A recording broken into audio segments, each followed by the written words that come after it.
Chapter 3801. The thick black chi surged like raging waves. Yiqing Luo's brows rose. Revered Lord's power had recovered? Moreover, it seemed like the power was much stronger than the profound energy which she had sensed earlier. The sinister chi also became thicker. It looked like the feeling of being spied on by Old Man Song was absolutely from the people from Secluded Palace.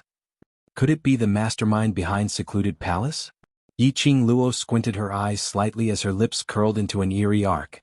Since Revered Lord was the son of the mastermind behind Secluded Palace, he was the young master of Secluded Palace. She wanted to see how the person behind the scenes could keep his composure. Yiqing Luo raised the glower flame fan in her hands as a boundless terrifying profound glow burst forth.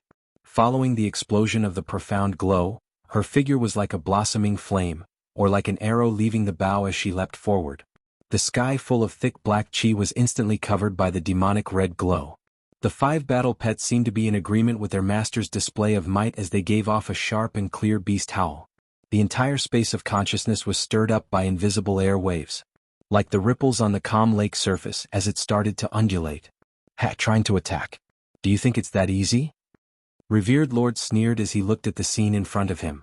His twisted features were filled with a sinister black chi. Seeing Yiqing Luo and the 5 battle pets' attacks pressing towards him, Revered Lord's palms gathered together as his eyes were filled with an appalled sinister chi. The thick black sinister chi was like a huge wave surging. The surging red glow intertwined with the thick black chi. The 5 battle pets surrounded the surroundings. The scene was shocking. In the auction, everyone looked at the scene on the horizon in shock. They couldn't believe their own eyes. Heavens, what did I see? Surely this isn't an illusion, right? How could this be possible? The ancient 4 great sacred beasts. Those are the ancient 4 great sacred beasts, right? I didn't recognize wrongly, right? Azure dragon, white tiger, vermilion bird, black tortoise. Those are really the ancient 4 great sacred beasts. That kind of dignified bearing makes one look up to them. Those are absolutely the real 4 great sacred beasts. There are no beasts in this world who can imitate the 4 great sacred beasts. The crowd was in an uproar. No one had any vigilance left to pay attention to the surrounding corpse puppet goo. His eyes were fixated on the image in the sky, and he wished that he could charge in and experience the might of the 4 great saint beasts up close. No wonder Lady D is so fearless. Not only did she subdue the Azure Dragon, but she also subdued the other 3 sacred beasts. He must be the first person in history to have all 4 sacred beasts as his battle pets.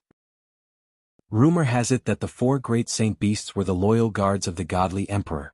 Ever since the godly emperor passed away 10,000 years ago, the 4 great saint beasts also disappeared from the godly emperor's sight. Who would have thought that the legendary 4 great saint beasts would actually become a little girl's battle pet? If I remember correctly, rumor has it that even the godly emperor did not form a contract with the 4 sacred beasts, right? It's said that the 4 great sacred beasts are arrogant. They're willing to protect the divine emperor, but they're not willing to serve anyone. Who on earth is Lady D? To think that it's so powerful that it could even tame the 4 great sacred beasts. The crowd couldn't contain their excitement. They could be saved. The 4 great sacred beasts were here. They would have a chance to escape from this strange place. Chapter 3802. Suddenly, a sharp voice pierced through the sky and reached everyone's ears. A woman who sells her body and relies on men. What's there for you to treat her as a life-saving straw? The voice was extremely shrill and it was laced with obvious jealousy. Amidst the shock and excitement, it was extremely out of place. Everyone followed the voice and looked in the direction from which it came. Standing in the center, which was also the safest area, was a group of about a dozen people. Standing at the very front were 2 middle-aged men who were dragging a woman. The woman struggled with all her might. Her pretty face was a little twisted, and her eyes were ferocious. She was stubborn and unwilling to admit defeat. I didn't say anything wrong. Why are you dragging me? Since she dared to do it, why would she be afraid of others talking about it? The woman shouted, if it wasn't for the Overlord, how could a profound sky realm wastrel like her form a contract with the 4 sacred beasts? Isn't it all because of her face? All of you are so stupid to think of her as a savior. Yujiwen, shut up.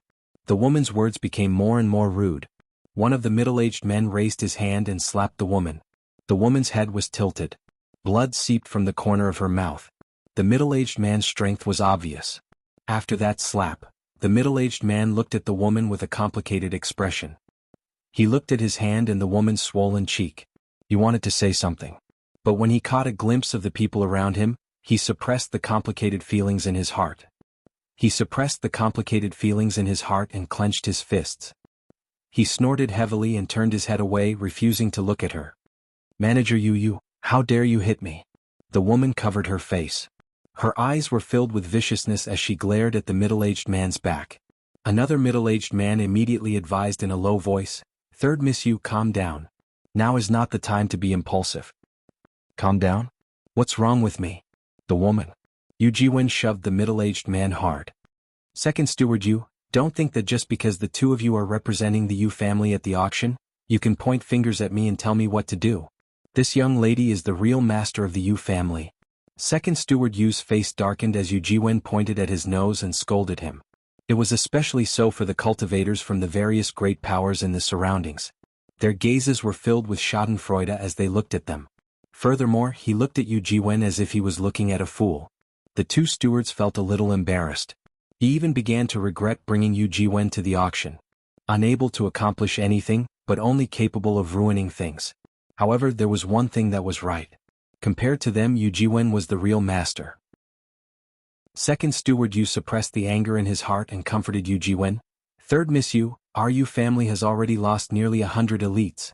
If the weak cause more trouble, it will affect the Yu family. Second Steward Yu spoke in an extremely low voice. But when Yu Jiwen heard that, she sneered and then sneered. Didn't they say that Yiqing Luo is the savior? Since she's the savior, isn't it all her fault that our Yu family lost nearly 100 elites? She failed to protect us and failed to live up to our expectations of her. She's indeed just a slut who relies on her face, body and man. Chapter 3803. Everyone almost laughed out at Yu Jiwen's matter-of-fact attitude. They had seen shameless people but they had never seen such a shameless one. They had seen shameless people but they had never seen such a shameless one. Who said that Yiqing Luo must protect their Yu family. Yiqing Luo was willing to help, that was a form of friendship. Not helping, that was her duty. Why did it become Yiqing Luo's fault when it came to Yu Jiwen's mouth? Was she thinking too highly of herself? Among the various powerhouses present, there were a large number of influential and respectable large powerhouses. A small Yu family totally disregarded them. They didn't say anything. Where did Yu Jiwen get her face from to dare to say such words? Great Steward Yu and Second Steward Yu were so shocked by Yu Jiwen's words that their faces turned pale. They immediately pulled Yu Jiwen as their gazes swiftly swept past the crowd. When they saw the disdain in everyone's eyes, the two stewards' hearts turned cold. Let go of me. I want to expose that slut's true colors. Yu Jiwen didn't feel that she had done anything wrong. She was struggling and pulling as she continued to shout. Haven't you thought about why the Overlord isn't in the Overlord's consciousness space? Instead it was Yiqing Luo who was obviously not even in the Sky Profound Realm, who was fighting with that strong practitioner from the secluded palace till now. Furthermore, Yiqing Luo's profound grade was obviously too far apart from before. If her ability was on par with the Overlord, why would she intentionally pretend to be a Sky Profound Realm cultivator? Yu Jiwen. Great Steward Yu was so angry that his face turned pale, as he raised his hand to cover Yu Jiwen's mouth. His hand had just raised up. Yu Jiwen had already blocked Great Steward Yu's arm. Why? Still want to hit me? Try touching me again if you dare? Great Steward Yu was so infuriated that his face turned red. Yu Jiwen saw that he didn't dare to make another move and her confidence increased. Everyone wasn't interested in the power struggle over at the Yu family. But towards what Yu Jiwen said earlier, they had some thoughts in their hearts. Everyone had always believed that the strong were revered. If they had absolute ability, they would definitely want to announce it to the world so that everyone in the world would revere them. Why would he hide it? So, Yiqing Luo's Sky Profound grade suddenly became able to fight evenly with Misty Palace's young master, and even had the ability to gain the upper hand. Something was definitely wrong. Could it be, was it Lord Dizun who was behind this? Was this scene that suddenly appeared in midair also the doing of His Majesty the Overlord? Just to let them see how powerful Yiqing Luo was? From then on, he was even more respectful towards Yiqing Luo. Although Yu Jiwen was an idiot, as a member of a large force, she naturally knew how to read people's expressions. When he saw that everyone was looking at the horizon, their gazes were obviously not as passionate as before. She could not help but smirk coldly. In my opinion, The 4 great sacred beasts were tamed by the Overlord and then given to her to form a contract with. This sentence was like a stone that set off ripples in everyone's hearts. The 2 stewards of the Yu family had already turned ashen. They didn't know what to say to express their feelings. The current situation. All of them had to stay united. No matter how Yiqing Luo's ability was contracting a sacred beast real or fake? As long as Yiqing Luo had the ability to help them leave the auction house, it didn't matter at all. Chapter 3804. This kind of unity, once it was shredded, that would set off a huge wave. But as long as Yiqing Luo was here, the matter regarding the 4 sacred beasts was a fact. That was the only hope in everyone's hearts. As long as there was this hope, this was the belief in their hearts. This point, no matter how Yu Jiwen racked her brains, she probably wouldn't have thought of this point. She only knew that her words had achieved the goal which she wanted, and that was enough. The smile on her face gradually enlarged, complacent and satisfied. That delicate and pretty face, because of this smile, looked extremely repulsive. Moreover, no one knows if what is shown is the illusion which Yiqing Luo specially wanted us to see, or the Overlord wants us to see. Yu Jiwen said another sentence with deep meaning. Everyone's heart suddenly trembled. Their gazes turned towards the sky in unison, looking at the scene of the intense battle. This was an illusion? This was fake. There was a voice in their hearts telling them, such a realistic scene, linking it to Yiqing Luo's performance in front of them previously. This definitely couldn't be fake. But, listening to Yu Jiwen's words, there was another voice in their hearts telling them. What Yu Jiwen said might not be wrong. You. Who do you think you are? Suddenly, a crisp and soft voice was heard, but that voice contained traces of coldness. Following that, they saw a petite figure speedily rushing towards Yu Jiwen. The speed was so fast that no one could react in time. Yu Jiwen only felt a sharp pain on her face. She screamed, covering her face as she curled up on the ground in pain. Blood flowed along her fingertips all over the ground. Yu Jiwen screamed in terror, "My face! My face!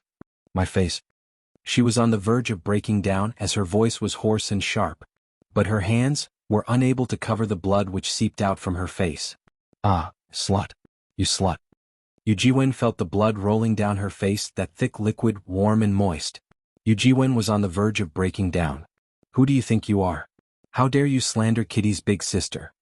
The petite figure standing in front of Yu Jiwen looked at Yu Jiwen arrogantly. That pair of big, round and spirited eyes contained a coldness that did not match her appearance at all. Even though she was petite, she could only look up at Yu Jiwen. His aura was able to easily suppress Yu Jiwen. Kitty Lee snorted coldly. With one hand on her hip and the other pointing in Yu Jiwen's direction, she said arrogantly, "A scum like you is worthy of being jealous of Kitty Lee's sister? How dare you slander Kitty's big sister? Kitty will tear your mouth apart." Her slender fingers and sharp nails were stained with traces of blood. "Ah, bitch. It's you? It's you?" Yu Jiwen glared at Kitty Lee's nails with a venomous gaze. Immediately after, she pounced in the direction of Kitty Lee. When Yu Jiwen moved her hand away from her face, she felt a chill run down her spine. Only then did the crowd see clearly that Yu Jiwen's face had a few extremely obvious bloodstains. There was also a thick liquid that slid down along the bloodstains. The bloodstains ran directly from Yu Jiwen's forehead to her chin. It was as if she had been scratched by a cat. Yu Jiwen's pretty face was completely disfigured. Chapter 3805. Because of Yu Jiwen's ferocious and ignorant actions just now, most of the profound practitioners of the various great forces had already eliminated Yu Jiwen from the list of potential future daughter-in-law in their hearts. Now that they saw Yu Jiwen's disfigured face, they dispelled that thought. Like Yu family, although they weren't considered as a large family. But they were after all a cultivator family and had a bit of foundation. If Yu Jiwen didn't do such a thing, she would be able to marry a suitable family or climb up to other large powerhouses' young masters. But which large powerhouse's cultivator family would choose a brainless and disfigured lady? Could be said that from today onwards, Yu Jiwen was absolutely an abandoned chess piece of Yu family. Various large powerhouses' cultivators' thoughts were indeed not wrong. Yu family's few representatives had totally no intention to bother about Yu Jiwen. Even after Yu Jiwen pounced towards Kitty Lee, but was instead sent flying by Zomo's kick. Not only did he not stand up for Yu Jiwen, he even cupped his fists together towards Kitty Lee's direction. Yu Jiwen's actions have already seriously affected Yu family. Moreover, Yu Jiwen has been disobedient several times. So, I represent Yu family to apologize to young Mississippi. Whatever young Miss wants to do to her, Yu family will absolutely not interfere. The meaning in his words was to completely give up on Yu Jiwen. When Yu Jiwen heard that, her expression changed immediately. Of course, her face was now blurred by blood, so it was impossible to see her expression. But from her hysterical howl, one could tell that her expression had changed greatly. Great steward, you dare? Great steward, you gave a cold humph. Yu Jiwen immediately looked towards second steward Yu. Second steward Yu also indifferently shifted his gaze away. The meaning was already very obvious. Yu Jiwen's fingers tensed and bent. Her face, which was filled with blood, was sinister and terrifying. How dare you? I'm Yu family's second miss. How dare you? How dare you? She couldn't believe that she had become an abandoned chess piece. What she did wasn't wrong. She should expose that slut Yiqing Luo's true face. Let everyone see clearly that slut Yiqing Luo's true face. A slut who only knew how to rely on men and that face to achieve her goals. On what basis did she get everyone's respect and reverence? As if he was a god. She was only trying to save everyone from being deceived by that slut Yiqing Luo. What right did the Yu family have to abandon her? Yu Jiwen's heart was full of hatred. She curled her hands and slowly moved them to her face. He pressed his hands on the wound. The thick liquid stained her hands. Suddenly, as if she had gone mad, she glared fiercely at Kitty Lee's direction. It's you. You ruined me. You ruined my face, so they treated me like a sacrificial pawn. It's all because of you. There was madness in Yu Jiwen's eyes. She suddenly rushed towards Li. He continued to shout, even if I lose this face, I won't let you have an easy time. Until now, Yu Jiwen had not realized where she had gone wrong. No, to be more precise, she did not think she was wrong at all. She only felt that she had lost her beauty. Only then would the Yu family give up on her. He had completely forgotten how much influence his actions had on the Yu family. He had completely forgotten about it. The Yu family didn't care about her face at all. Looking for death. Before Yu Jiwen got close to Kitty Lee, she was met with a raging wave of majestic palm wind. Chapter 3806. In front of Kitty Lee, that black-robed young man's sleeves were fluttering. His raised palm was surrounded by a horrifying chi wave, which was lingering in his palm bit by bit. The young man raised his brows slightly. Exquisite facial features, captivating phoenix eyes, with an evil, charming cold arc. He was lazy and cold at the same time. The entire person was emitting a kind of cold evildoer's imposing manner. These two completely different feelings, when placed on him, were extremely compatible. Zhou Mo stood in front of Kitty Lee in an absolutely protective manner. Kitty Lee popped her little head out from Zhou Mo's back, making a funny face at Yu Jiwen. That's right. Still want to make a move on Kitty Lee? Looking for death. Saying that, her little claws moved towards Zhou Mo's back. Go. Go. Beat her to death. Beat this bad woman who slandered my sister to death. Zhou Mo's arm, which was blocking Kitty Lee behind him, stiffened for a moment. Why did he feel? Kitty Lee's tone seemed to be closing the door to release the dog's feeling? Woo. Yu Jiwen was so angry that her eyes turned red. She clutched her chest. Her internal organs had been ruptured by that palm strike just now. The moment she moved, she felt as if her body was being torn apart by an excruciating pain. Why were those sluts always willing to stand in front of them, in an absolutely protective manner, protecting them? Whereas she could only fight on her own. Even her own family members wanted to abandon her. Why was this so? This was not fair. She was not reconciled. Everything that little Qing Luo did was merely what she wanted to do. It has nothing to do with you bunch of people. Zhou Mo didn't even look at Yu Jiwen, as his gaze swept across the various powerhouses' cultivators in disdain. His brows were filled with mockery. Stop pasting gold on your faces. Little Qing Luo doesn't need your gratitude, your repayment, so don't think of anything. You treat little Qing Luo as your life savior. That means you value little Qing Luo, and feel that little Qing Luo feels honored. Zhou Mo's words were rough but extremely reasonable. Little Qing Luo doesn't owe you anything, so don't use that kind of dirty thoughts to guess little Qing Luo's motive. Various powerhouses' cultivators were berated, as their expressions changed. All of them looked at Zhou Mo with a strange expression. However, no one refuted him. This was because they couldn't refute Zhou Mo's words. The other point was that Zhou Mo's strength was obvious to all. This trio that had appeared out of nowhere had combat power that was off the charts. The elder coughed lightly and tried to smooth things over. Young master is right. Madame D doesn't owe us anything. She's willing to fight with all her might for us who aren't important to her. How can we question her behind her back? Old B immediately said, that's right. Madame D doesn't owe us anything.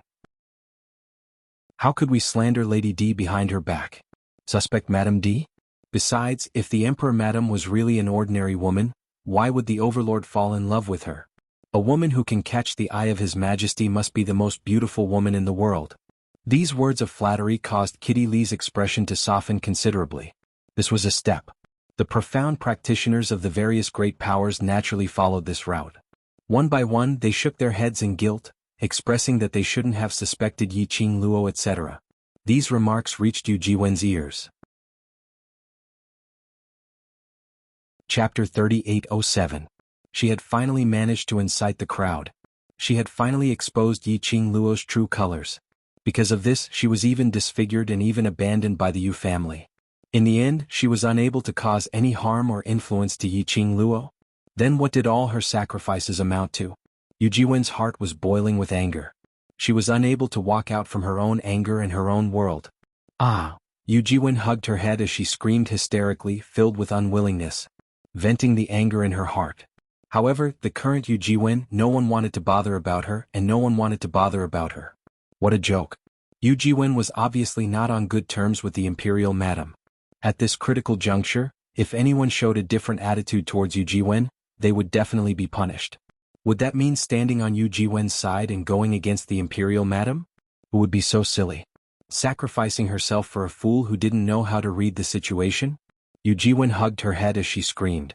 She could clearly see the disdainful gazes from the surrounding. Those gazes were like needles stabbing into him, causing him endless pain. Zhou Mo frowned as he looked at the sinister-looking Yu Jiwen. His eyes were icy cold as he spat out two words, noisy. Tightly he raised his palm. An invisible force gripped Yu Jiwen's neck tightly. Yu Jiwen only felt a suffocating tightness in her throat. She could no longer make any sound. Zhou Mo didn't bother about her as he casually threw her aside. Yu Jiwen's hands were stained with blood as she clutched her neck, her petite body kept rolling on the ground. And blood spilling out from the corner of her mouth.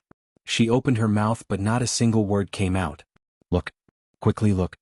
Suddenly Executive Elder A cried out in surprise and joy, That's the Overlord?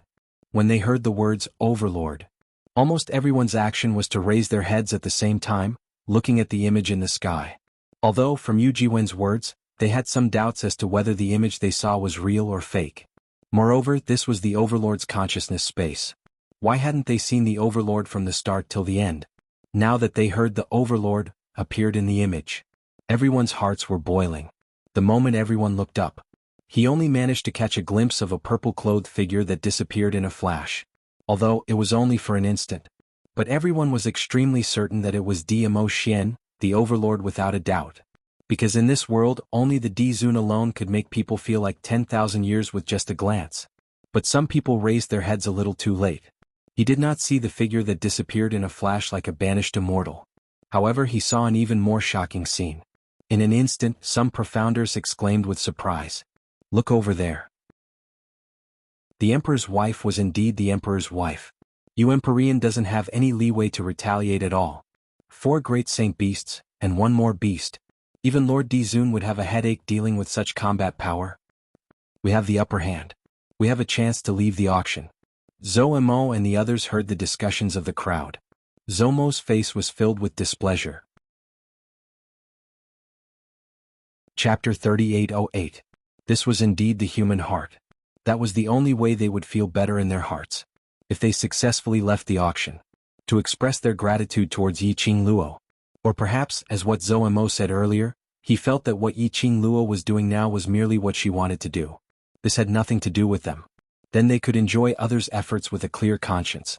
Or perhaps, if they died in the auction, they could start to blame that everything was because of Yi Qing Luo. Because Yi Qing Luo wasn't able to save them successfully? With the Overlord as her backing, she could still destroy their hopes. Oh, you're a sinner. You're a huge sinner. As Zhou Mo's expression turned gloomy, Kitty Lee raised her head and took a look at his expression as she snorted. After we leave the auction house, Kitty must suppress them, to kneel down and thank sister one by one. The girl's soft voice soothed Zomo's tightly knitted brows. His eyelids drooped as his devilish phoenix eyes gazed deeply at the girl's dainty face. He raised his hand and pressed on Kitty Lee's head as he rubbed it fiercely. Yuzun is not Xiaoqing Luo's match and the victor will be decided very soon. Don't worry, we will be able to leave very soon. Kitty Lee used both hands to push away Zomo's large palm which was pressing on her head as her face blushed slightly. Kitty? Kitty has always believed in sister. I don't need you to cheer for Kitty. Perhaps it was to echo Zomo's words. The battle in the space of consciousness merely took the time for half an incense stick to burn before the victor was decided. The entire space was enveloped by a majestic and fierce aura. Whereas when Yiqing Luo and the 5 war pets attacked from all 4 sides, Yuzun was forced to retreat step by step. Yiqing Luo took the opportunity when Yuzun was in a difficult position to grab hold of the opportunity. The glower flame fan in her hands suddenly opened up on her fingertips and like an excited fire elf, it scurried towards Yuzun. That glistening red glow contrasted with her pair of blood-red eyes.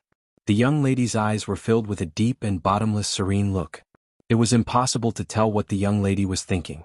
Her lips curled upwards as the profound glow surged like waves, setting off a huge wave as it slapped against the air. Even the air seemed to be torn apart by a fine line. The shock wave was visible to the naked eye as it spread outwards. A vast amount of dark force instantly intertwined. The Nether Prime reacted very quickly. However, just as he was about to counterattack, heaven and earth suddenly shook violently. It was as if the entire space of consciousness had instantly lost all its energy. In an instant it became pitch black. Immediately after, the surroundings were instantly filled with blood-red profound radiance. Bang! A deafening explosion resounded in everyone's ears. The unstoppable profound energy spread out in all directions. In the air, the rippling layers of air waves also intertwined with this profound energy. Ugh! The Nether Prime only felt that his body, mind and organs all seemed to be tightly pressed by a formless power. His face contorted in pain. Under this violent profound energy, his body fell heavily to the ground. He knelt on one knee and clutched his chest with one hand. He tried his best to raise his head and stared at Yiqing Luo. In front of him, however, was the young girl's smile that was like a flower, her enchanting and beautiful face that could topple cities. The young lady's pink lips curled slightly as she slowly spat out a word, break, boom. The alluring red glow instantly wrapped around Yuzun's body and exploded. The violent profound energy struck onto Yuzun's body. Yuzun spat out a mouthful of blood from this terrifying energy. Chapter 3809. Ulord's pupils started to slacken. In the blur, he could faintly see a young lady landing in front of him, her clothes fluttering in the wind like a red lotus. She gave him a light smile. Thick profound energy and the spiritual energy of heaven and earth that lingered around her body covered her beautiful face. Ulord was unresigned and wanted to open his mouth. But what followed was unbearable pain. Before he fell into darkness, Ulord only had time to see those 5 battle pets baring their fangs and brandishing their claws, opening their mouths, revealing their sharp fangs as they pounced towards him. At the same time, Yiqing Luo saw Ulord shut his eyes. In front of her eyes, there was an instant of fierceness. The short moment of dizziness and loss of strength made her petite body sway slightly. Her breathing, which was treading in the air, was also slightly unstable. She forced herself to stay conscious, trying to stabilize her state of mind. But the moment she took a breath, the profound heart jade in his chest fiercely surged out, and an intense pain was felt. That pain made it difficult for her to breathe. Ugh! Along with the pain intensified. She didn't have any extra consciousness to maintain her body. Her petite body suddenly went limp as she fell from mid-air. Yiqing Luo didn't even have the energy to let her battle pets come over to receive her. Suddenly, her falling body was hooked by someone's waist. The elegant sandalwood scent, mixed with an obvious blood stench, seeped into her nostrils. Immediately that person's large palm pressed on her chest. A warm profound energy like a spring poured into her body. This energy was very gentle. Bit by bit, it dispersed the pain in her body. Her breathing calmed down a little. Her head was still a little giddy. It's all right, it's over. The man's mellow and gentle voice rang beside her ear. It was accompanied by the man's warmth, enveloping her entire body. The next moment her pink lips were captured by someone. The warm touch, gentle and affectionate. Yiqing Luo was stunned and was just about to ridicule this man was actually so anxious.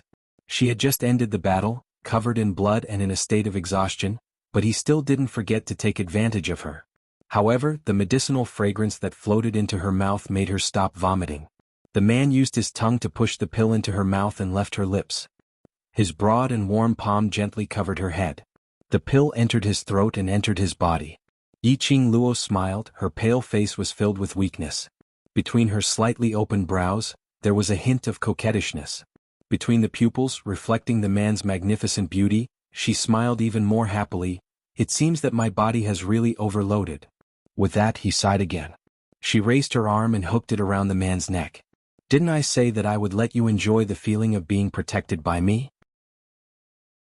But now, I'm being protected by you instead. Dmo Xian held her wrist and pulled her into his arms. No, I'm protected. My little Luo is really great. Yiqing Luo's eyes curved into a smile. The exhaustion of her body made her smile a little weak. Dmo Xian pressed her head into his arms and comforted her softly. Take a rest first, I'm here, don't worry. Yiqing Luo rubbed her head against his chest, smelling the familiar and reassuring scent. Indeed, it made her exhausted body and mind relax. The moment she relaxed, she felt dizzy and heavy. Just at this moment, suddenly the 5 battle pets all gave a hurried beast roar. Chapter 38:10. Dmo Xian looked towards the direction of the voice. The person in his arms also raised her head in a daze from the commotion as she rested her chin on Dmo Xian's body as she looked over. In the auction, everyone was concentrating their attention on that battle on the screen. They saw Lord Yu lying on the ground on his last breath. Various powerhouses cultivators couldn't help but started cheering. There were even some who started shouting, "Long live Madame D, long live Overlord," etc. Yu Jiwen was also watching this scene. She couldn't move nor was she able to make a sound. But she was conscious as she saw Yiqing Luo defeating Lord Yu. She saw those people displaying agitation and respect towards Yiqing Luo. Her heart was going crazy with jealousy. Just as everyone was raising their arms and cheering, suddenly they saw 5 battle pets howling towards the direction of Lord Yu, who was on his last breath. Before they could see clearly what had happened, the sky suddenly flashed with lightning and thunder. The image in the sky was also shattered by the thunder and lightning. In an instant, it disappeared in front of everyone's eyes. What's going on? Why can't we see anything? What on earth happened? Why can't we see the Overlord's consciousness space? Did he meet with some danger? Earlier, what was Madame D's battle pets reminding us about? Why did the scene stop? Surely not, surely not. Some unforeseen event has happened. The moment the scene disappeared, towards the unknown, everyone started to feel uneasy. Rumble. All of a sudden, the entire building of the auction hall shook violently. The ground started to sink downwards, slowly collapsing down. Everyone was shocked as they immediately stabilized their bodies. But they saw a black glow swiftly enveloping over from the horizon. It was like a huge dark cloud enveloping everything. You all, look over there. Some cultivators with sharp eyes saw the abnormality in the pitch-black sky as they immediately opened their mouths to remind them. Everyone saw a ball of thick, like black smoke, enveloping a huge lump of something as it descended from the sky. Between the floating smoke, everyone could vaguely tell that it was a man's figure. Boom! That man's body exploded with a thick, sinister chi. Then his body spun rapidly in the air. That's Yu Zun. Someone recognized the man's face and cried out in shock. Wasn't the Dark Prime beaten to the brink of death by Lady Monarch in D Zun's consciousness space? Why would he appear here? Moreover, what was that layer of thick black chi on his body that made people shudder? No one had time to think about it. As the Nether Prime spun faster and faster, the sky seemed to be spinning into a huge whirlpool. The vortex was surging with dense evil energy. The terrifying and majestic power seemed to want to devour everything in the world. Swish, swish, swish. The whirlpool surged and suddenly drops of liquid dripped down. Someone was hit by the liquid. When he touched it, he discovered that it was actually blood. The profound practitioners were still somewhat puzzled. Why would there be blood rain in this vortex? But soon they got their answer. When the thick blood followed the surging whirlpool and spilled on the ground, Yi Qingtang's eyes widened. The surroundings began to shake violently and collapse. Gravel flew everywhere. The entire auction was gradually being destroyed at an extremely fast speed.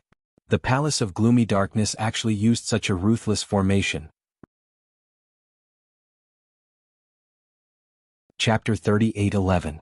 When Qiao Yinyan heard this, he raised his head and looked at Gui Wu. You know about this array? The original intention of the Palace of Darkness to set up this array was to trap the elites of the Earth domain here. Either you join the Palace of Darkness or you die in the array. Gui Wu waved his sleeves. A transparent barrier enveloped all the profounders from the various powers. When the rubble fell, it was bounced back by the barrier. He continued, I think it should be student Yi Qing Luo who forced the Palace of Darkness too much, and the Palace of Darkness intends to make everyone disappear along with the auction. Qiao Yinyan was stunned. Disappear? Gui Wu nodded, yes, disappear. His expression became more solemn. If we are unable to break the array, all of us will be swallowed by this array and disappear together. How is this possible? Pei Xing squeezed over, his face filled with astonishment. Sprinkling some blood can make the array swallow us.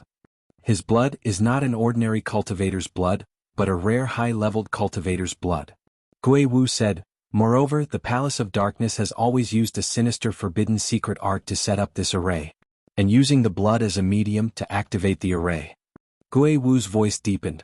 The reason why the forbidden secret art is forbidden is because once it is activated, the casualties and losses are extremely serious. This array was originally sinister.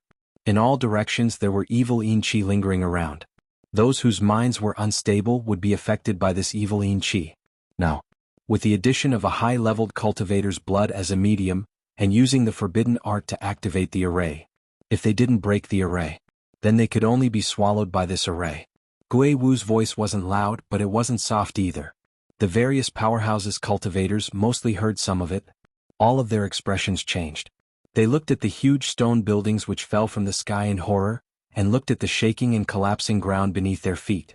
Their faces were filled with panic. Indeed so. Suddenly, a deep and dignified voice rang.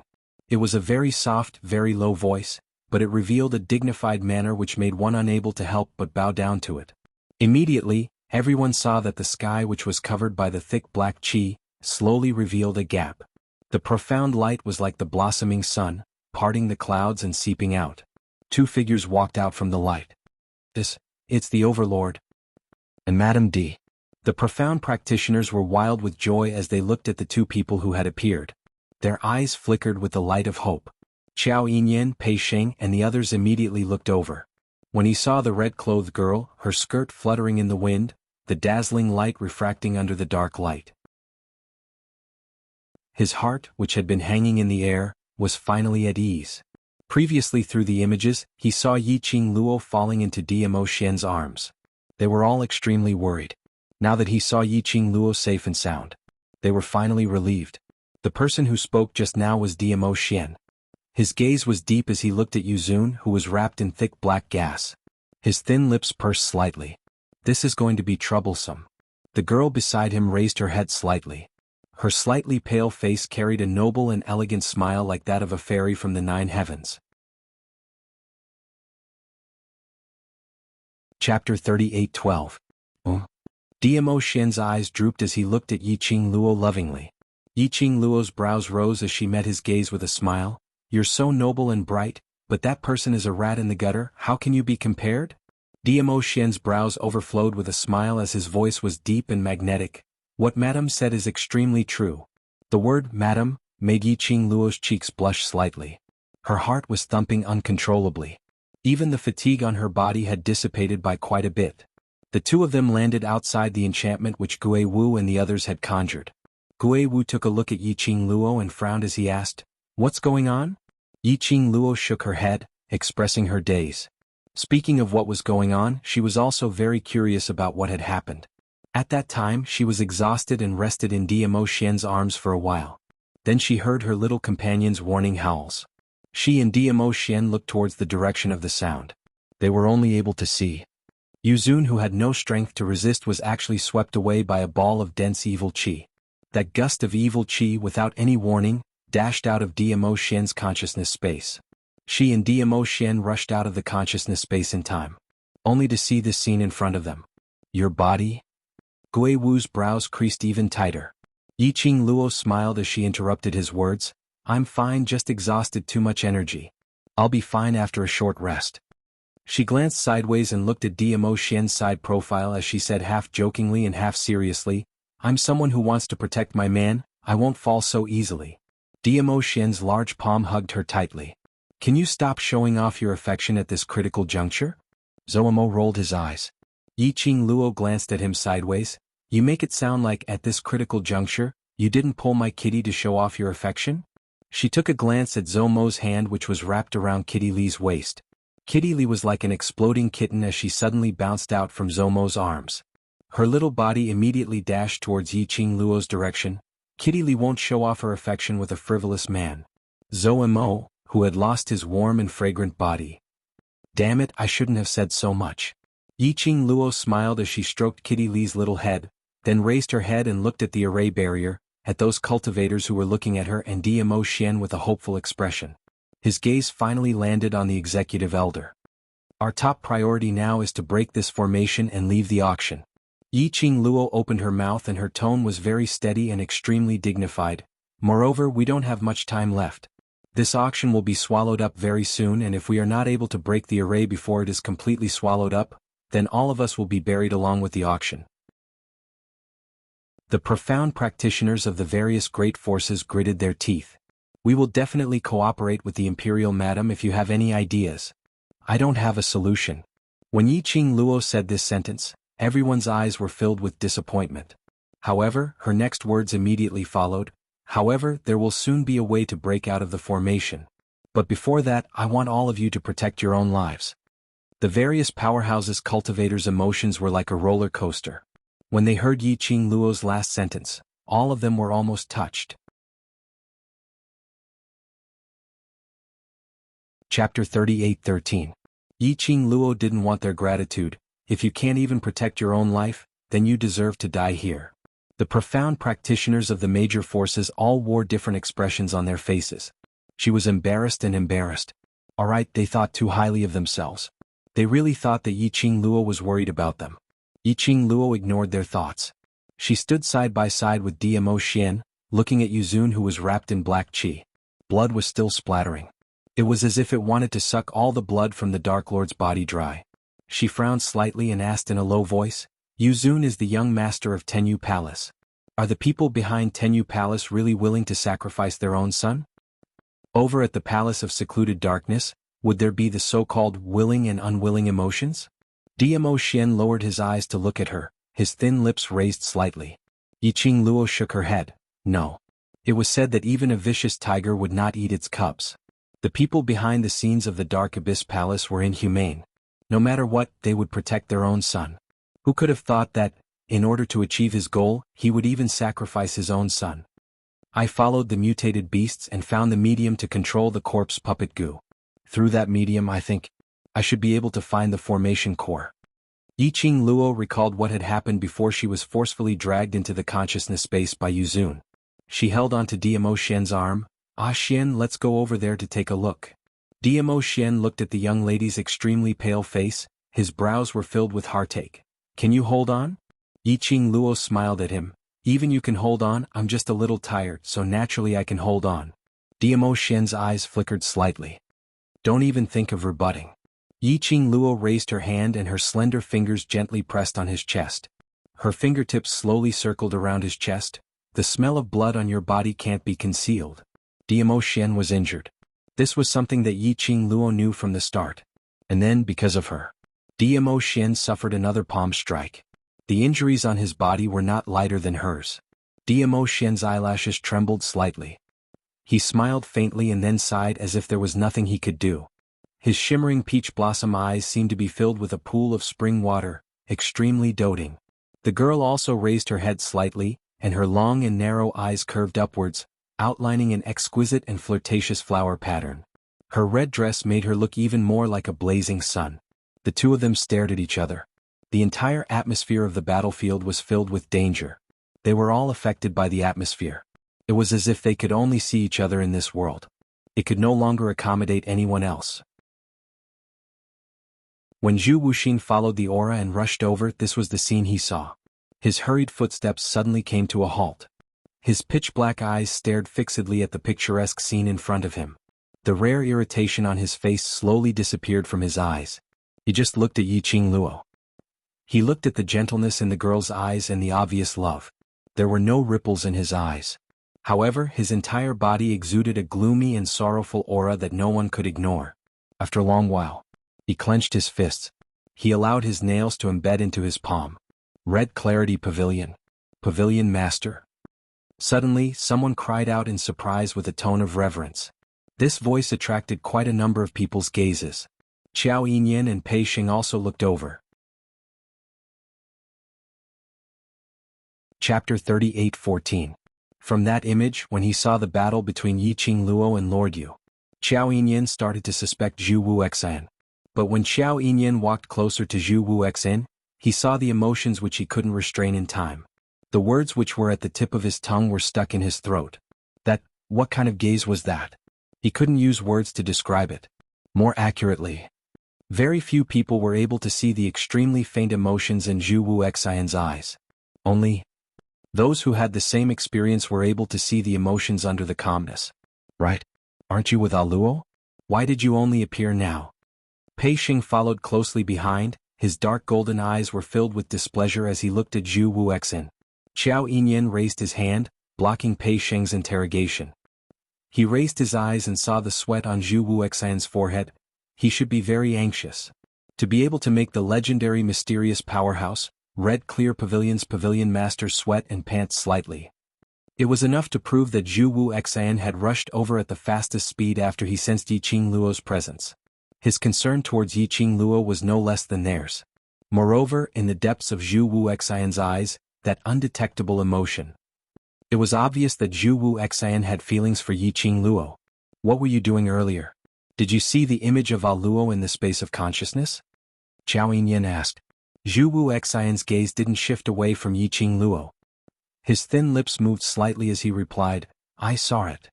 Secluded Palace's motive is very obvious. I hope that at this moment, you can put aside the grudges between you and the Overlord. If the both of you work together, you will definitely be able to break this array. Qiao Yinyan said. Chu Wuxin's gaze finally shifted to him. That gaze was like frost.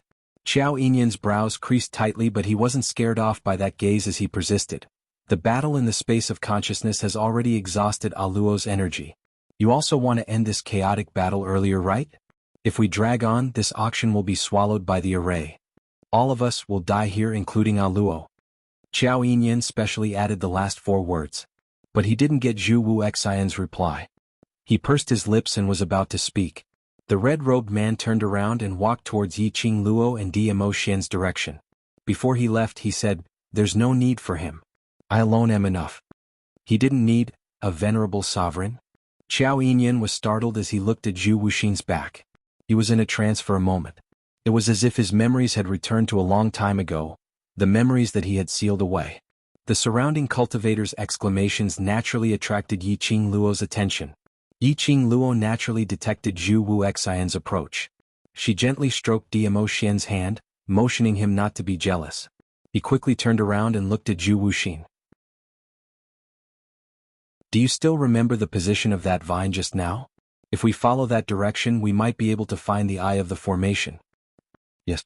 Chu Wuxin's eyes met hers and he looked at her face without blinking. Then he said word by word, You owe me another favor. Yiqing Luo had yet to react to the meaning behind his words. Zhu Wuxin had already leapt into the air. The blazing red robe was like a burning flame. His sleeves moved. Boundless profound energy spread out in all directions. Chapter 38:15. The auction, which was collapsing ceaselessly, also stopped its restlessness because of this. Various powerhouses' cultivators felt that the ground beneath their feet was no longer shaking as they heaved a sigh of relief. One by one, their gazes were all gathered on Zhu Wuxian. Yiqing Luo also raised her head as she looked at Zhu Wuxian. She was still wondering what Zhu Wuxian's intention was. His gaze didn't even have time to land on Zhu Wuxin. Her wrist was grasped by a broad and thick palm. Immediately after, she was pulled into the man's warm and firm embrace. Her head was pressed onto his chest by the man's large palm. Above her head, the man's slightly dissatisfied voice floated down. Eyes, where are you looking at? Yiqing Luo was pressed into his arms and had no way to raise her head as her voice sounded a little dull. I'm looking at what he wants to do. What can he do? Snatch the limelight. Diamo Xian scoffed disapprovingly as he suppressed his voice with an overbearing Xiao's tone. If he wants to snatch, let him snatch. Anyway, if your eyes don't look at him, then he's a loser. Yiqing Luo, what on earth was this? What snatched the limelight? She was only curious why Zhu Wuxian said that he owed him another favor. Her man was suddenly jealous? Yiqing Luo ridiculed in her heart. She heard the man's chilly voice. Why? Very worried about him? Want to help him? Yiqing Luo? At this juncture, wasn't it the time to be jealous? Furthermore, normally speaking, worrying was also normal. No matter what, Zhu Wuxian was considered as her friend. But in front of Dmo Xian's gloomy face, Yiqing Luo naturally didn't dare to say these words. She only rubbed her little head against his chest as she explained in a gentle voice, before I was swept into the consciousness space, I used the strange beast to search for the direction of the array core. Zhu Wuxian was there too, so I was thinking. If he had found the array core after I was swept into the consciousness space. The man who floated down from above her head gave a cold snort. Yiqing Luo wanted to say something but heard him continuing, he's already found it, so you don't need to worry. You found it? Yiqing Luo struggled for a moment and used her little head to push against his hand. I just want to take a look at the situation and absolutely don't have any other thoughts. In my heart and in my eyes, the only person I can see is my dearest Xian. The man's aura softened a little. The giant palm above his head retracted decisively. Yiqing Luo. So he was just trying to make her act coquettishly and act cute, calling him a few nice words? This man, how childish. However, it was so childish that she felt sweet in her heart. Yiqing Luo pushed his hand away as she raised her head and looked towards Zhu Wuxian's direction. Zhu Wuxing spread open his arms, suddenly stretching out his 5 fingers. Then a shrill howl was heard. Yiqing Luo saw a round bulging thing which Zhu Wuxian had grabbed onto. It was oval in shape like an egg. On the left and right sides of the egg, there was a small thing sticking out. Below the egg there were 2 thin things. It kept on fluttering about. It even gave out a robotic voice, screaming at the top of its lungs. Just when she saw that little thing clearly, Yiqing Luo was stunned. That wasn't that the strange beast's original body? Chapter 38:16. Yiqing Luo heard the mournful cries for help. 3 black lines appeared on her forehead. It really was Shadow's egg. Abnormal beast ball.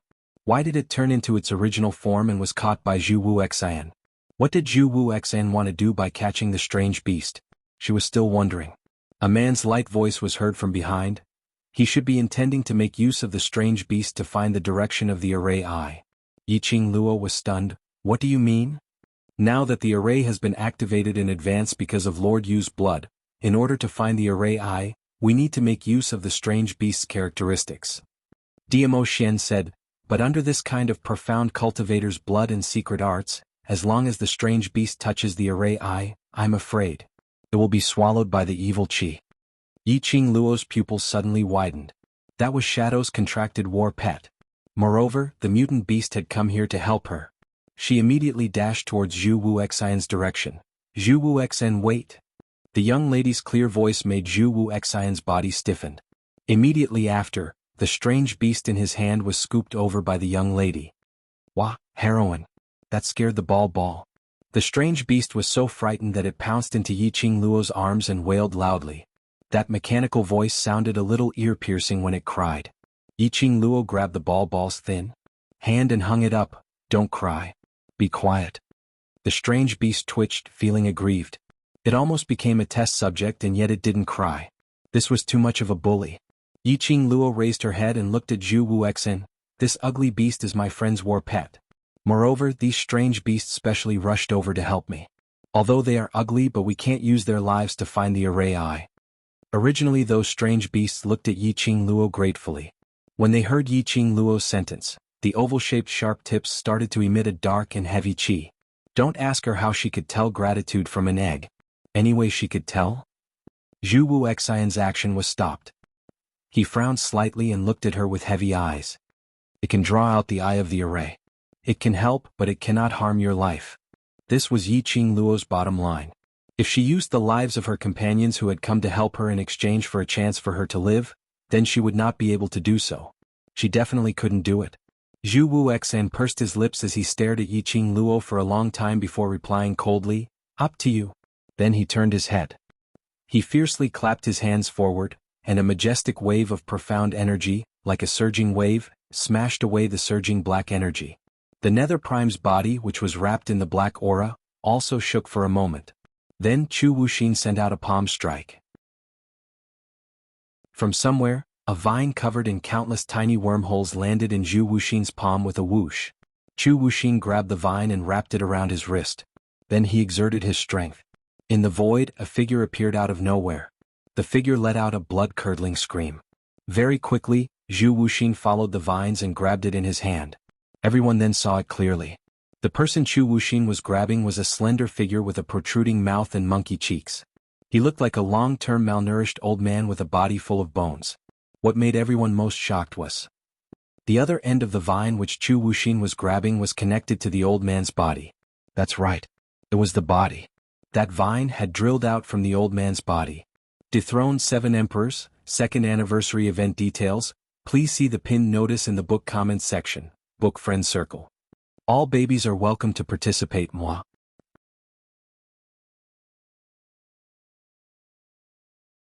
Chapter 38:17. At the moment she saw that old man, Yiqing Luo was stunned for a moment. She naturally recognized that vine. It was the vine which she saw before she was swept into the consciousness space. Did Zhu Wuxin find the person controlling the vines by following the broken half of the vine? Which meant the goo master who controlled tens of thousands of corpse puppet goo. If she found the goo master, then she would definitely be able to find the location of the array's eye. Young Patriarch Chu, spare me? Spare me? The old man hung in Zhu Wu Xian's hands as he begged in fear. Zhu Wu Xian's dark eyes glanced at him indifferently. His 5 fingers suddenly exerted force. The old man cried out miserably. Using his actions, he rejected the old man's begging. The old man's entire body twitched in pain. That vine, which was filled with densely packed wormholes, seemed as though it was going to break at any moment. He knew Zhu Wu Xian's character very well and knew that if he fell into Zhu Wu Xian's hands, there was no way he could survive. A glint flashed in the depths of his eyes. The vines twisted and he said painfully, "Young Master Chu, you promised to let me go. You promised not to interfere in this matter on account of the fact that you and the Palace of Darkness are partners. How can you go back on your words?" The old man's voice was filled with despair and pleading. It was mixed with agonizing howls. His voice was extremely loud. Almost all the various powerhouses' cultivators heard it. His words instantly caused the crowd to burst into an uproar. Red Clear Pavilion's Pavilion Master and Secluded Darkness Palace were partners? Then, which side was he helping? The crowd whispered to each other. The person involved was expressionless as he looked at the old man indifferently. But there wasn't any fluctuation in his eyes at all. He totally had no intention to explain. He didn't explain and the old man continued, "Secluded Darkness Palace has already promised young Patriarch Chu that we will do anything for you unconditionally. Young Patriarch Chu, aren't you afraid that you will chill the hearts of those who believe in you by going back on your words?" He seemed to be implying something as he turned his head with difficulty and looked towards Yiqing Luo. From the start till the end, Zhu Wu Xian had no intention to explain at all. He totally had no intention to stop the old man. That expressionless face made it hard to tell what he was thinking in his heart. Under the crowd's pointing and discussions, Yiqing Luo, who sensed the old man's gaze, creased her brows slightly.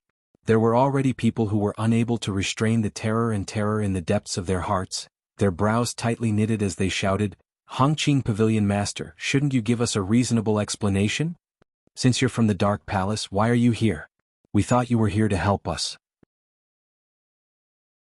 "Master of the Red Clear Pavilion, you owe us an explanation. What are you trying to do?" One of them spoke. The other profound practitioners were also unable to restrain themselves. Countless voices came from all directions. However, it didn't cause any ripples in Zhu Wuxin's emotions. He didn't even look at the people who were questioning him. It was as if it had stopped everything around it. He didn't place anyone in his eyes. He said nothing. In the eyes of the crowd, it was a tacit agreement. The voices of accusation grew louder. The more Yiqing Luo listened, the tighter her slender brows knitted. He couldn't help but tighten his grip on Qiuqiu. This caused Qiuqiu to cry out loudly. "Shut up." She frowned and said impatiently. Her voice wasn't loud, but it was dignified and dignified.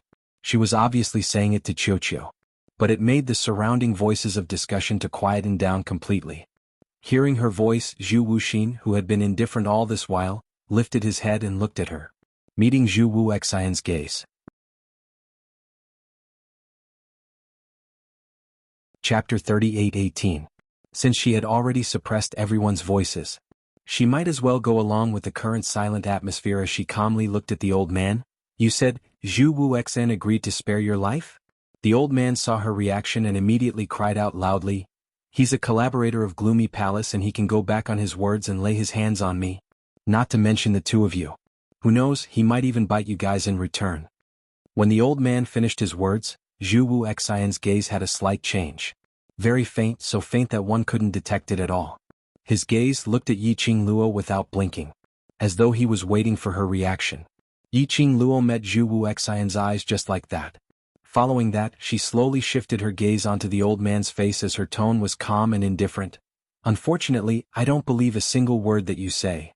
The complacent look in the old man's eyes instantly froze. Whereas Zhu Wuxian's eyes, which had always been calm and without any ripples at this instance, the depths of his eyes seemed to be blossoming with a riot of colors. Even his cold and thin lips curled up into an extremely shallow arc. Yiqing Luo continued, because I know better than you what kind of person Zhu Wuxian is. He disdains to deceive you and disdains to use lies to deceive anyone.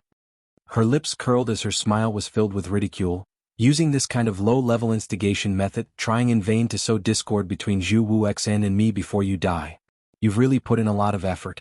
But do you really think that everyone in this world is like you? An idiot? The old man's pupils suddenly constricted. His eyes stared intently at Yiqing Luo as he secretly clenched his teeth tightly. Yiqing Luo gave a cold laugh. As compared to your gloomy palace, this bunch of sinister rats, I naturally believe in Zhu Wuxian more. The old man's teeth were grinding so hard that they creaked. Immediately following that, his eyes turned cold as a burst of murderous intent shot out. He suddenly stretched out his hand and pressed it against his chest, grabbing onto the vine which emerged from his body. At the next instant, Yiqing Luo felt a gust of cold wind assaulting her back. The surrounding people drew in a breath of cold air as they cried out in shock. Yiqing Luo's body had already subconsciously made an instinctive reaction. Suddenly she turned sideways. Bang! What greeted him was a chilling wind that seeped into one's bones. Yiqing Luo retreated swiftly. However, the cold wind still brushed past his shoulder. When she saw who it was, she was stunned. Yu Jiwen? In front of him, the person with her arm in a sling, walking like a zombie with a bloody face, wasn't that Yu Jiwen? Towards Yiqing Luo's voice, Yu Jiwen had no reaction at all. She was like a zombie, shaking her body as she pounced towards Yiqing Luo once again. His blood-stained face was devoid of any expression. Even his eyes were empty and lifeless. Yiqing Luo raised her hand and was just about to press on the place where the Yin wind had brushed past. The egg-like ball in her arms suddenly transformed into a big mouth in her arms. The sharp fangs and the stench in his mouth gushed into his nostrils. Yiqing Luo almost sent it flying with a slap. He would transform at the slightest disagreement. Who taught it? How disgusting. Yiqing Luo's slap was about to fly out. Just like that, Qiuqiu's big tongue followed her hand and swept across, saliva sticky her hand. Yiqing Luo? This strange beast was very mischievous. Was it itching for a beating? Chapter 38:19. Corpse Puppet Parasite. Yiqing Luo's pupils suddenly contracted. In her mind, she seemed to have understood something. Ugly, is that woman controlled by the corpse puppet parasite? Yiqing Luo stared at Yu Jiwen as she asked. Qiuqiu rolled its big tongue. Yes, yes. Earlier when she touched you, she even threw the corpse puppet parasite on you. Luckily I'm around, there's nothing to be afraid of. Qiuqiu's tone was filled with pride. If it had a tail, it would definitely be wagging its buttocks. Yiqing Luo squinted her eyes as she stared at Yu Jiwen. Following that, her gaze shot towards the old man's direction. That old man's final attack. It infuriated Zhu Wuxian. Zhu Wuxian directly struck his palm on the old man's chest. It also forcefully chopped off the vine. The old man howled in pain. The vine was like a part of his body. And it was the most important part. Fresh blood came from the deepest part of his body. That skinny face, which was only left with bones, turned increasingly lifeless. But Zhu Wuxian still left him with one last breath. Right now, he was hanging on Zhu Wuxian's palm, but his eyes were filled with a sliver of unwillingness and resentment. As though he hadn't expected his final plan. to be destroyed by a useless strange beast. Yiqing Luo frowned. Looked like Yu Jiwen was already dead. Her body had become the corpse puppet parasite's vessel. This was a little troublesome. Hiding in Yu Jiwen's body. Unless the strange beast swallowed Yu Jiwen's body together. Otherwise, the corpse puppet parasite hiding in Yu Jiwen's body would be hard to resolve. Bam! The Yu Jiwen, in front of him, waved its arms over again. It didn't stop its control just because the vine was broken. Make the corpse puppet parasite stop. Zhu Wu Xian opened his mouth coldly. But the old man spat out, unyielding. And because of this series of episodes, the black chi which had stopped because of Zhu Wu Xian, once again wrapped Yu Zun, who was floating in midair. Following that, the entire auction house once again fell into an earth-shaking destruction. Everyone screamed in panic.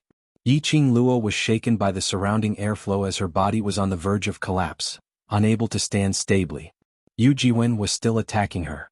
With every attack, Qiuqiu's tongue would sweep across. It could be seen that Yu Jiwen had made up her mind to use the corpse puppet goo to control her. Yiqing Luo took a look at the chaotic auction. Then he looked in the direction of the Dark Prime. She pursed her lips, and her gaze finally landed on Xiao Yinyan. Yinyan, let the mutated beast hold Yu Jiwen back. It's best if we can find a way to force the corpse puppet goo out of her body. As she spoke, she tossed the ball in Xiao Yinyan's direction. In the current situation, only mutated beasts were the nemesis of the corpse puppet goo. At the critical moment, Qiuqiu was quite impressive. At the same time, when Yiqing Luo threw it to Xiao Yinyan, it shouted at the top of its lungs and used the voice of the mutant beast to summon a group of companions.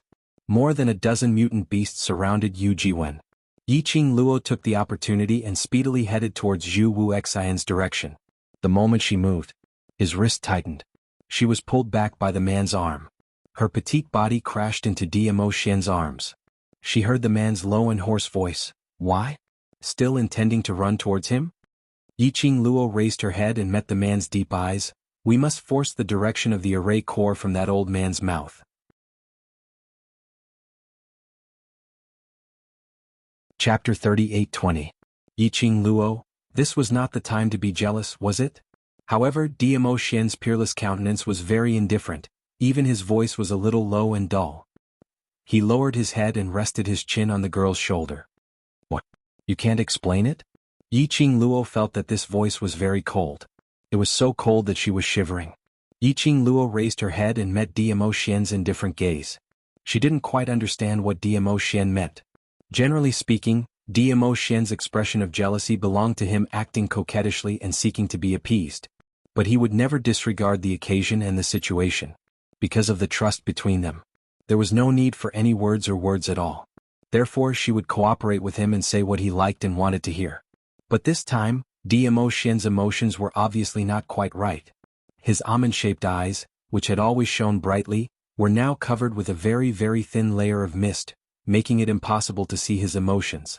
She only felt that his emotions were very cold. Xian? She pursed her lips and held the hand on her waist. She changed her posture and faced the man. Dmo Xian held onto her slender waist. He held her firmly in his arms. His thin lips slightly hooked, but there was no smile. I really don't like the way he looks at you. Dmo Xian's eyes drooped as he hugged the person in his arms tightly. Naturally, he knew. The person in his arms had feelings for him. He also knew little Luo Er's attitude towards Zhu Wu Xian. However, when he saw Zhu Wu Xian's gaze towards Lil Luo Er, no matter how much he wanted to appear magnanimous and broad-minded, however, he still couldn't help but feel displeased. Such emotions he should not let Lil Luo Er know. But when he saw Lil Luo Er trust Zhu Wu Xian without any hesitation, when he saw Zhu Wu Xian looking at Lil Luo Er with that glowing gaze, the emotions that had been suppressed in his heart couldn't be contained anymore. He did not mind showing such emotions to Lil Luo Er. I really don't want to. Dmo Xian suddenly loosened his grip on Yiqing Luo. He lowered his head. His black hair flew in the air and fell on both sides of his face. It concealed the emotions on his face. He took 2 steps back. His body exuded an indifferent and cold feeling. Xian. Yiqing Luo naturally noticed the change in Dmo Xian's emotions. Dmo Xian raised his head and curled his thin lips at her before shaking his head. Nothing, I just feel that this limelight cannot be allowed to be brought out by him alone. He chuckled and looked in Zhu Wu Xian's direction. Then he walked towards Zhu Wuxing. My own woman has to be protected by myself. He was just about to take a step. Suddenly he felt a soft and delicate body behind him. The girl wrapped her arms around his waist. She pressed her face against his back. Ah Xian, I am very happy that you have such negative emotions because of me.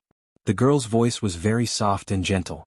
Clearly she understood the reason for the change in his mood. She patiently stroked his fur. You have to protect me for the rest of my life. After that, you'll have to help me repay Zhu Wuxin's favor. With just a few words, the gloomy atmosphere in Diamo Xian's heart had completely dissipated. Listening to the girl's soft voice, his mood seemed to have turned better. Even the corners of his lips couldn't help but curl into an arc. Yiqing Luo let go of his waist and walked in front of him. Chapter 38:21. Looking at the smile on Diamo Xian's face, Yiqing Luo felt sweet in her heart. This large-sized dog-type pet had an extremely comfortable look when its fur was being smoothed. It made her unable to restrain her laughter. Since you've already decided not to let him be the only one in the limelight, then go ahead. Yiqing Luo took 2 steps back as she opened up a path, but promise me you must not force yourself. Diamo Xian's expression had already regained its original lazy and confident look. His lips curled as he gave her a light smile. Her face was reflected in a pair of peach blossom eyes that were as black as ink. I know, you've already thought of a way to find the array. I believe you. Her understanding of Diamo Xian was the same as how Diamo Xian understood her. When she heard Diamo Xian saying, not willing to let Zhu Wuxian be the only one in the limelight. Then thinking back to how he had expressed his dissatisfaction at this juncture. Diamo Xian wasn't someone who didn't know how to analyze the situation. He would do this. He definitely had a way to deal with it. Her words once again made Diamo Xian's brows, tainted with a warm smile. He raised his hand as he rubbed Yiqing Luo's head. Following that he leapt forward. Turning into a purple remnant shadow, he speedily neared Zhu Wuxian. Zhu Wuxian had been paying attention to Yiqing Luo's side, and on seeing Diamo Xian approaching, his eyes deepened. What are you doing here? Diamo Xian's side profile was more magnificent than ever before. His thin lips curled slightly as his peach blossom eyes were suffused with a faint cold intent. But he was smiling. His smile made one feel that it was dangerous and charming at the same time. Leave the following matters to me. He opened his mouth as he wasn't courteous at all. Zhu Wuxian scoffed lightly as his eyes turned slightly chilly. On what basis? The meaning behind his words. This was his credit and he wanted Yiqing Luo to owe him a favor. On what basis did Diamo Xian have to make him hand over the result of his hard work the minute he opened his mouth? Diamo Xian tilted his head as his eyes turned sharp. On the basis that I am the one whom Lil Luo likes. His words made Zhu Wuxian's face turn black. But Diamo Xian didn't care. He curled his lips lazily and indifferently. Just now Lil Luo, asked this noble one to help her repay your favor. I'm sure that you don't want this noble one to owe you a favor either. So, stay by yourself. That slightly complacent tone. This made Zhu Wuxian's eyebrows jump. Clenching her fist, she could not help but want to smash Diamo Xian's face. He had to admit it. Diamo Xian's words. This truly dealt a blow to Zhu Wuxian's heart. He couldn't refute Yiqing Luo's feelings towards Diamo Xian. There was no way to refute the fact that the person Yiqing Luo liked was Diamo Xian. And Yiqing Luo even let Diamo Xian repay the favor she owed him. This was obviously treating him as an outsider. As for Diamo Xian, he was one of them. Zhu Wuxin's emotions were clearly fluctuating. Diamo Xian's eyes were tinged with a smile. Handsome face, noble and elegant. His purple robe fluttered in the wind, making him look even more noble. Just at this moment, Diamo Xian suddenly moved. That old man who was originally held in Zhu Wuxian's palm, had already fallen into Diamo Xian's hands. Zhu Wuxian was stunned as his eyes turned chilly. What do you mean? I don't need you for the rest. Diamo Xian said calmly, his side profile still showing an indifferent expression. Zhu Wuxian's chilly eyes were instantly covered with a black glow. He stretched out his hand to snatch that old man away as his voice was filled with anger. What if I say I want you, the almighty overlord, to owe me a favor? Chapter 38:22. Diamo Xian's words had just landed. A burst of raging profound energy surged wantonly. The old man was exchanged from Zhu Wuxian's hands to Diamo Xian's. The pressure released when the two of them were fighting against each other. His last breath was almost cut off. He felt the surging profound energy from Diamo Xian. He was so shocked that his pupils regained some vigor. It was the vigor of excessive shock. No one was not afraid of death. They were even more afraid of being tortured to death. The reason why he was fearless. He wanted to force Zhu Wuxia to settle him in a fit of anger. But Diamo Xian wouldn't. At a close distance, the old man could clearly see that Diamo Xian's eyes seemed calm, but in fact it was brewing a terrifying profound ray. An indescribable sense of fear invaded his body and mind. A ray eye. Diamo Xian's thin lips moved slightly. 2 words were spat out from his lips. The old man felt as though there was an icy cold big hand tearing his body apart. Swish, a vine stretched out from his body. Diamo Xian directly grabbed that vine and pulled it hard. The old man cried out in pain. The blood vine, under the envelopment of Diamo Xian's profound ray, suddenly turned into a green-colored snake as it sped towards a certain direction in front. No. Looking at the direction where the vine was scuttling towards, the old man's eyes widened as he cried out in despair and indignation. The moment the 2 words came out, he felt a fishy sweetness surging up his throat. A mouthful of blood was spat out. His body then drooped down limply. He had no other energy. The array eye is over there. Yiqing Luo kept staring at that direction. The old man's attitude obviously proved that that direction was indeed where the array eye was located. She didn't hesitate as she followed the direction where the vine scuttled. The red figure left an afterimage on the horizon as it was faintly discernible. The red profound ray encircled her entire body. The entire sky, which was filled with dark clouds, was lit up by this red glow. Qiao Yinyan, Pei Sheng and the others exchanged glances. Following closely behind, Yiqing Luo had not expected Diamo Xian to use such a simple and crude method to search for the array eye. Only Diamo Xian would be able to do it. Yiqing Luo had actually thought of this idea before. That vine was the spirit artifact of the witchcraft master's soul contract. Back then, witchcraft goo masters could use vines to control tens of thousands of corpse puppet goo through a formation. Therefore she was certain from the start. As long as they found the Wu Goo master, they would definitely be able to find the formation core. It was just that, she didn't know how to use the vines of the witch goo master to find the formation core. The cultivators from the major forces all rushed forward as they watched the big shots. No one bothered about Yuzun, who was enveloped by the dense black gas. They looked at each other for a moment. In the end, he decided to bear the pressure and follow the group of big shots. Although they were standing here, the barrier formed by the ghost martial artist was protecting them. But what if the barrier collapsed? The group of big shots was not around. They were in danger. It was safer to follow the boss. Hence, a large group of people chased after Yiqing Luo and the others on a large scale. The vines moved extremely quickly. It was like a green snake. This continued until they arrived at a rather remote and gloomy ruined courtyard. That vine stopped. Even the old witchcraft master who was being forcefully pulled was also pulled as he fell heavily onto the ground. Yiqing Luo slowly landed on the ground as her toes touched the ground and stabilized her body. Chapter 38-23. Is that the array eye? Yiqing Luo looked at that withered tree as her brows rose slightly. Diamo Xian stood behind as he looked over. Yes. How do we destroy that array eye? Yiqing Luo looked sideways at the man's side profile as she asked. Diamo Xian raised his hand and held her shoulders.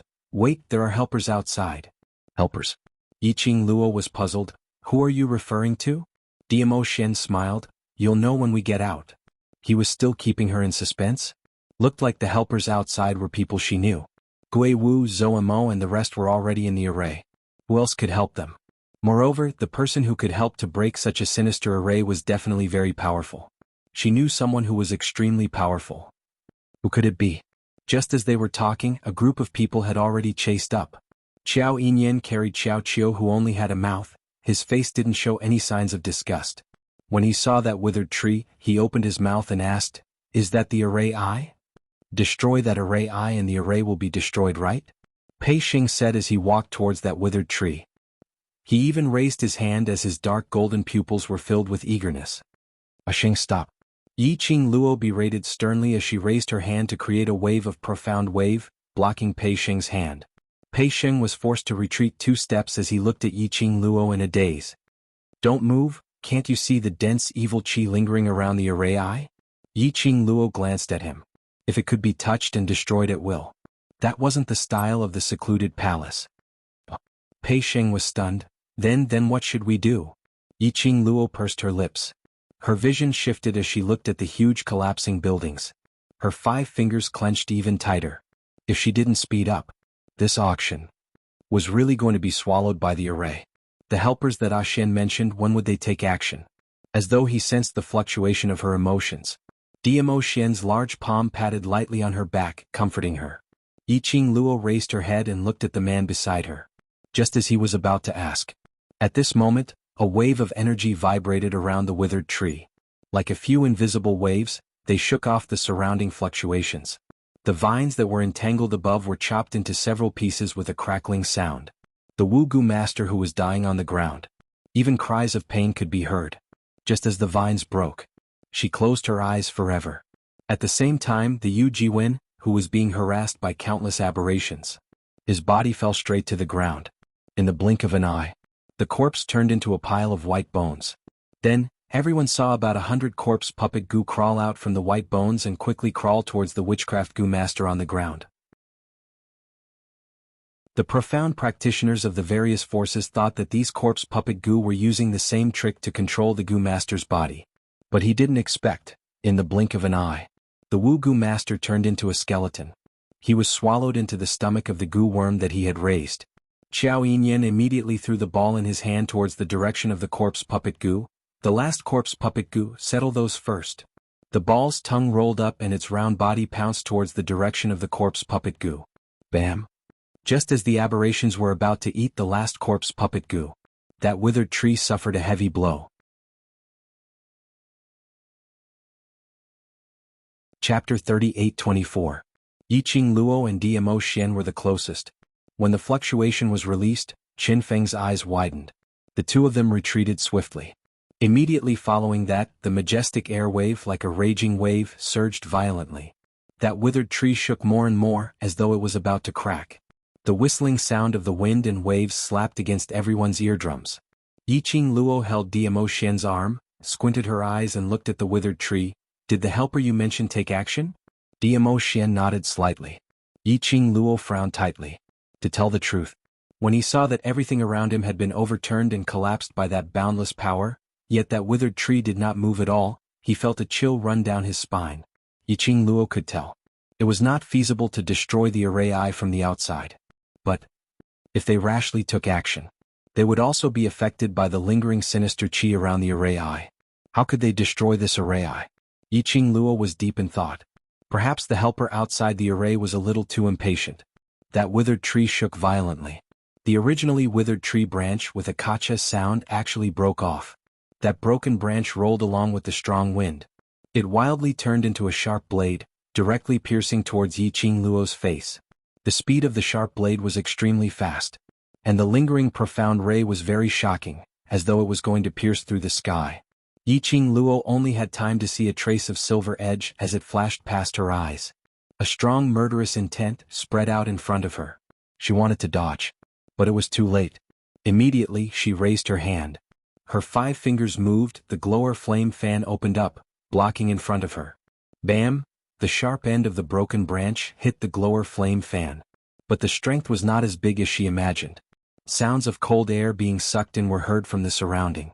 There were also people who were faintly panicking, screaming, "Overlord!" Yiqing Luo's gaze moved, and saw in front of the glower flame fan, that broken branch, was firmly held in the palm of a large palm. Was Dmo Xian. He used his own hand to stop that broken branch.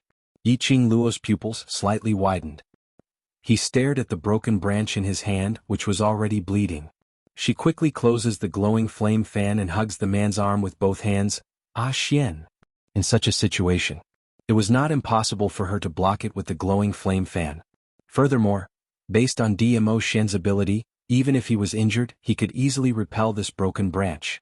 However, he chose to use the most direct and also the most stupid method. Dmo Xian moved his fingers. He furrowed his brows slightly. Yiqing Luo's eyes almost turned red. Does it hurt? It doesn't hurt. Dmo Xian let go of the broken branch. His palm had already been scraped by the force of the broken branch. Flesh and blood flew everywhere, looking extremely horrifying. Yiqing Luo's eyes turned even redder as her words started to choke. Are you an idiot? Why are you blocking with your hand? Diamo Xian allowed her to hug his arm anxiously. He lowered his eyes to look at her with a doting gaze. Looking at her anxious and touched expression, he lowered his head again. His chin rested on her hair, the corners of his mouth twitched. Not knowing if it was because of the injury, his voice was a little deep, sounding very magnetic. I didn't think so much. Yiqing Luo didn't know how to answer for a moment. Concern causes confusion. The more worried a person is, at the most critical juncture, the more unable to keep calm. Almost could only rely on the body's instinct to move. Even the calm Diamo Xian. When he met with her, he was still unable to keep 100% calm.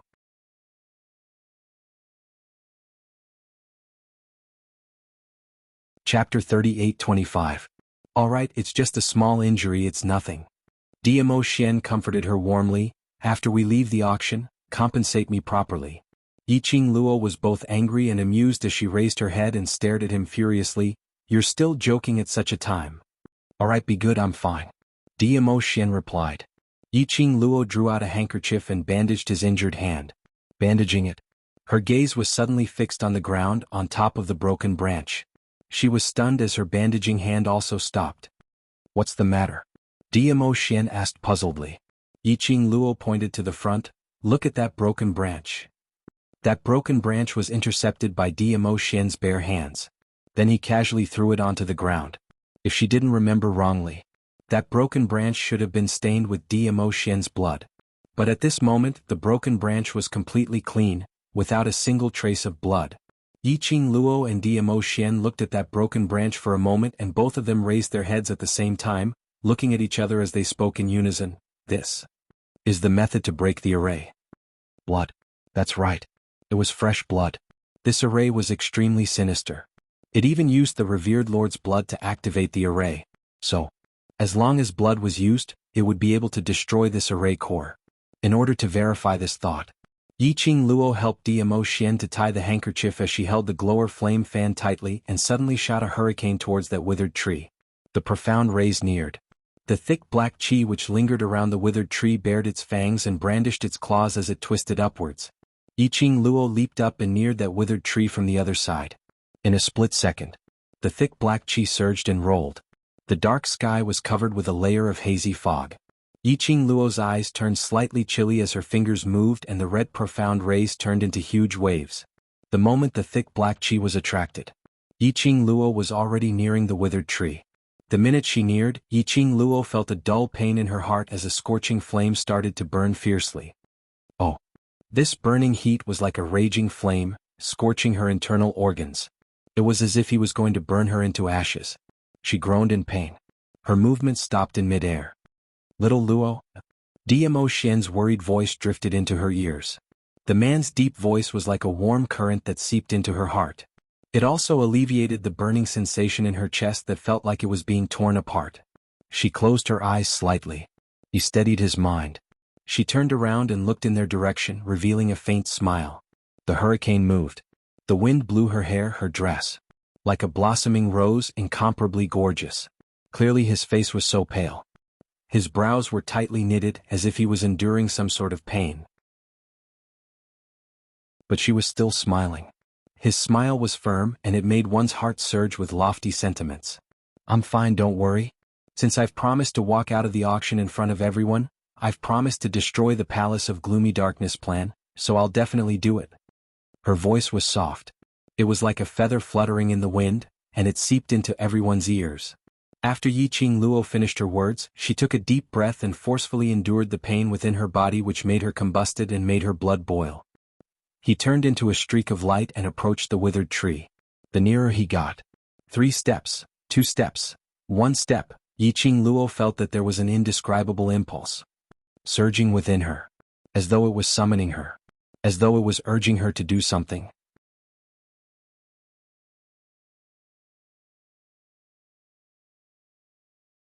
Chapter 38-26. But immediately following that, a burst of raging profound energy suddenly gushed over. That profound glow was majestic as it shook the entire space. It was what Diamo Xian had mentioned. The helper outside the array. The helper over there had started a new round of attack. Yiqing Luo felt this surge of vibration, profound energy attacking her. She instinctively wanted to evade it. But it was too late. The overwhelming profound glow poured down in torrents. Yiqing Luo's fingertips swept swiftly, creating a gust of strong wind to reduce some of the pressure. But what made her surprised was that majestic profound energy kept vibrating, but it didn't cause any harm to her at all. She didn't know if it was an illusion. She vaguely felt a sense of familiarity from this surge of profound energy. Just at this moment, a ray of black dazzling light pierced her eyes under the sky of profound glow. She frowned as she fixed her eyes on it. She saw a palm-sized black hole in the middle of the withered tree, which was emitting a black and dense aura. That black glow was different from the evil chi. But it was a kind of glow which could be seen by the naked eye. Pitch black but dazzling. What was going on? Earlier she didn't seem to have seen such an eye-catching thing on the withered tree. It's right there. Last drip your blood on it. In her mind, Old Man Song cried out in surprise. His voice had just landed. Yiqing Luo only felt that the boiling blood in her body was boiling hot, as though it was about to gush out from her body. This was her blood. It was affecting her thoughts, making her drip her blood on that withered tree? Yiqing Luo squinted her eyes slightly. Immediately, she lifted her feet and walked towards the withered tree. Under that majestic profound energy vibration, Yiqing Luo slowly raised her arm. She waved her glower flame fan. Her fingertips hurt. Drops of fresh blood slid down, dripping into that black glow. The fishy and sweet smell of blood had a hint of fragrance. When the fresh blood fell into that black hole, rumble, Yiqing Luo's ears only heard a deafening explosion sound. Intense black glow shot out in all directions. Her entire body was entangled in it. Yiqing Luo only felt a squeezing sensation in her chest, causing her throat to gush out a fishy sweetness. It was as if something was tearing inside his body. The pain was unspeakable. But, under this extreme pain, Yiqing Luo actually faintly felt a ray of white light flashing past her mind. It flashed faintly. Something seemed to want her to catch it. She was just about to grab him. The white light disappeared in an instant, tight, and popped up in her mind again. It was as if something was deliberately attracting and seducing her. She concentrated and tried to adjust her consciousness. Bit by bit she approached the white light. During the chase with the white light, even the pain from the pressure in his body was thrown to the back of his mind. Wisps of red light gradually passed through the thick black gas in the sky and poked their heads out. Boundless brilliance began to envelop the horizon. Everyone's vision was tightly fixed on Yiqing Luo. Right now Yiqing Luo was their only hope. As long as Yiqing Luo succeeded, they would be able to leave this place. But in everyone's heart, they were perturbed and uneasy. The young lady's hand was pressed on that withered tree. Her eyes were tightly shut and her face was filled with obvious pain. The overlord's mood became increasingly gloomy by the side. He wanted to go forward to help but was held down by Gui Wu.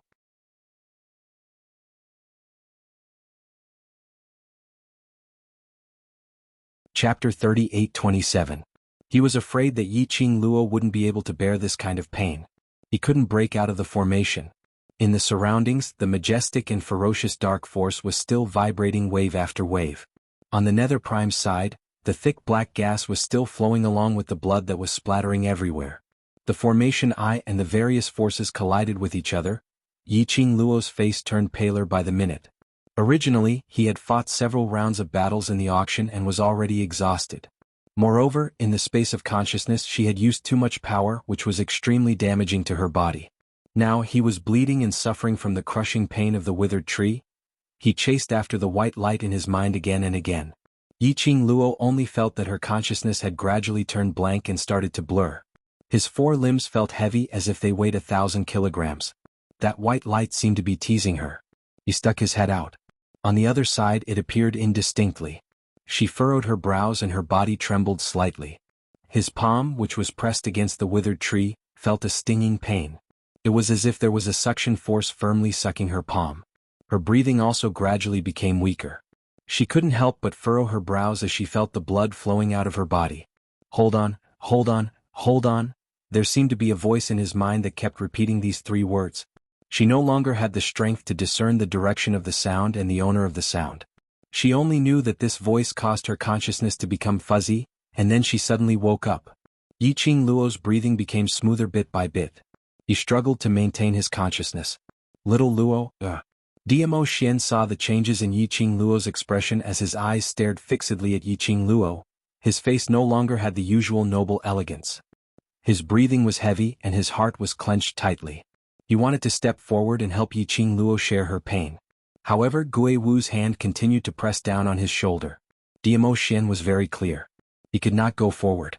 He could not interrupt Lil Luo Air from breaking the formation. Lil Luo had already expended so much energy and put in so much effort to destroy the array eye.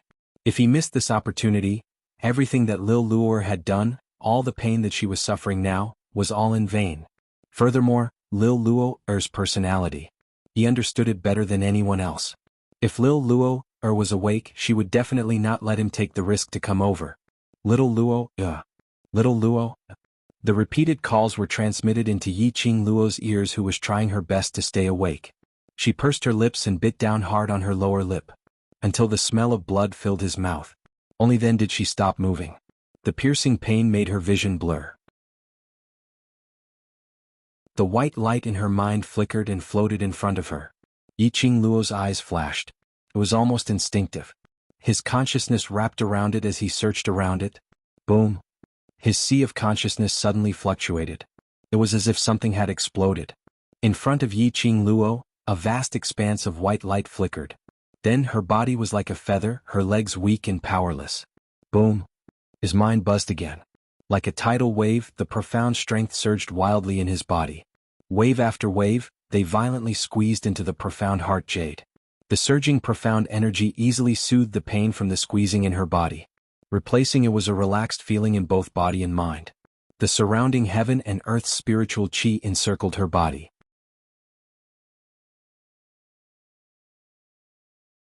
Chapter 38-28. Boom, another roar was heard. Yiqing Luo's surrounding aura vibrated and turned into circles of ripples as it rippled outwards. Like a tide, the surging profound energy gradually turned into a whirlpool. The alluring red glow intertwined with that whirlpool. It enveloped the young lady's blazing figure. The whirlpool rolled wildly. The red glow was like fire. The aura surged like waves, one after another. This scene instantly caused all the profounders from the various powers to be flabbergasted. There was no way to conceal the shock on their faces. Is this an advancement? Imperial Madam? Imperial Madam actually advanced at the critical juncture of destroying the array core? Not advancement, it's breakthrough. This is a breakthrough. The various powerhouses' cultivators looked at the surging profound glow in the sky. There were large patches of thunderclouds as they gathered swiftly. The crowd was stunned. With thunderclouds, it wasn't just advancement, it was a breakthrough. One must know that a breakthrough was tens of thousands of times harder than advancement. Some people were stuck at the last stage of advancement and might not be able to break through in their entire lives. That was a leap from one profound grade to another. Exquisite Pavilion's two hall masters stared at Yiqing Luo's direction as they voiced out the doubts in their hearts. From the aura of her breakthrough, it doesn't seem especially strong. Based on her status as Imperial Madam, this breakthrough should at least be into the legendary realm. Legendary realm, God Mystic realm. Once one stepped into the God Mystic realm, in layman's terms, it meant that one had cultivated to become a god. This was the target which many cultivators were striving for. In the various powerhouses' cultivators' hearts, Yiqing Luo's ability had definitely surpassed the God Mystic realm. She was a legend who was on par with the Overlord. But when they heard the two exquisite Pavilion's hall masters' doubts, even he was a little stunned. Indeed, Yiqing Luo's surrounding profound energy aura seemed ferocious. But in actual fact, it wasn't especially strong. Attracting thunderclouds was definitely a breakthrough. If it was a breakthrough, then it would be a breakthrough from one profound grade to another profound grade realm. Based on Yiqing Luo's performance, Yiqing Luo's ability should have long entered the spirit profound stage. But Yiqing Luo had a breakthrough this time. Surely it couldn't be that Yiqing Luo had broken through from the spirit profound realm to the strongest exalted profound realm, right? This was absolutely impossible. Looking at the entire world, it was said that the only person who had reached the exalted mystic realm was the divine emperor who had passed away a long time ago. After that, there was no news of a second person. Even Dizun. Everyone's guesses about him were only at the divine profound realm. Then, the Lady Emperor's breakthrough this time was from the sage mystic realm to the immortal mystic realm. A breakthrough to become a god? Everyone's heart was still extremely shocked. In the Earth realm, the majority of profound practitioners were around the early stage of the Sage Profound realm. Those who were able to reach the 5th level of the Sage Profound realm were already rare experts. Moreover, after reaching the Profound Sky realm and entering the Myth realm, the Profound Sky realm's strength would increase tremendously. Every profound rank had 15 ranks to form a great profound rank. The Empress was so young, yet she was able to maintain her Sage Mystic Profound rank 15 to deal with monsters that could wipe them out in a matter of minutes. She was also fighting against the majestic Yuzun. It was already very powerful. As long as Madame D succeeded in her breakthrough, Madame D had become even more powerful. They had even more hopes of leaving this broken array. Various powerhouses cultivators looked at Yiqing Luo with eyes filled with hope, just waiting for Yiqing Luo to break through. After the profound qi went round and round, circulating a few rounds.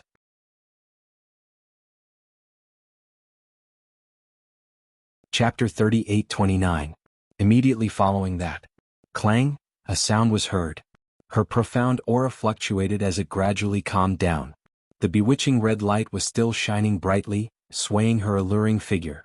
Everyone's sight was fixated on Yiqing Luo without blinking. They were all looking forward to witnessing the scene of a young lady breaking through the Sage Profound realm and stepping into the Spirit Profound realm. Stepping into the Spirit Profound realm and becoming a god was already a historical scene. Not to mention. And it was a young lady of Yiqing Luo's age. It could be said that in the entire Earth boundary they had never seen one. When the profound glow which enveloped Yiqing Luo's surroundings started to dissipate, their eyes were staring at Yiqing Luo without letting go. But when Yiqing Luo retracted her hand from the dead tree and opened her eyes, everyone's surprised and shocked expression froze on their faces. Did they see wrongly? Yiqing Luo's surrounding aura? Sage Profound realm? But the aura of Sage Profound realm? There were quite a number of cultivators from large forces present with extremely high cultivation. They could easily sense Yiqing Luo's aura after her advancement. Most importantly, Yiqing Luo's surrounding Sage Profound aura was very unstable. This meant to say, Yiqing Luo's breakthrough this time was not the so-called stepping into the Spirit Profound realm, but from the Sky Profound realm to Sage Profound realm. Everyone's expression became extremely complicated. Each of them looked at each other, unable to believe their own eyes. How could it be possible to break through to the Sage Profound realm? She was obviously so powerful. She was so powerful that they felt that only this woman could be a match for the D-Zun. But her profound grade was actually so unexpected. Previously on Yiqing Luo they indeed only sensed an extremely weak profound aura. At that time they thought this was just Yiqing Luo deliberately disguising her own strength. Unexpectedly. Was that true? Your expressions, what are you trying to express? A deep and husky voice, even if it was just a soft voice, it was extremely majestic. The moment the man opened his mouth, an invisible pressure was released. Everyone only felt a heavy pressure pressing on their shoulders. Overlord, Overlord. Everyone's hearts sank as they spoke with trembling voices. Diamo Xian only lifted his eyelids, his eyes were very indifferent, his tone was also very indifferent. This Lord's woman, whatever profound grade she is, it's not up to you to tell her what to do. His voice paused slightly. He had a faint smile on his face as the corners of his mouth twitched. He looked a little sarcastic. Just you bunch of trash, and you have the nerve to be surprised by little Luo's profound grade? These words were filled with sarcasm. Everyone felt a chill down their spines. They lowered their heads and stood ramrod straight. Zhou Mo snorted frivolously as he continued Diamo Xian's words and ridiculed, "A bunch of high-leveled scum, now that you can't even defeat a Sky Profound Realm cultivator, don't you feel ashamed?" Everyone's pupils constricted. Leaning against Gui Wu, Zhou Mo crossed his arms across his chest and smiled like a yuppie. Could it be that this young master is wrong? You're a bunch of trash. In the face of danger you only know fear and panic, but you're not willing to do anything. Aren't you ashamed to let a 15-year-old girl, a girl whose profound rank is much lower than yours, protect you? In a few words, the profound practitioners of the various major forces were flushed with anger and their faces were flushed with anger.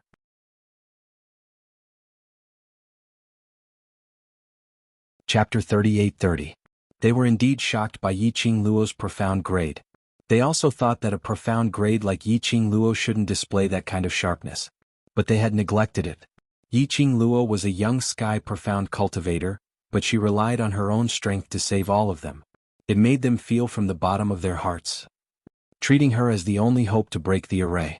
So what if their profound grades were higher than Yiqing Luo? So what if their abilities were above Yiqing Luo? They were totally incomparable to a young lady. On Yiqing Luo, profound grade wasn't important at all.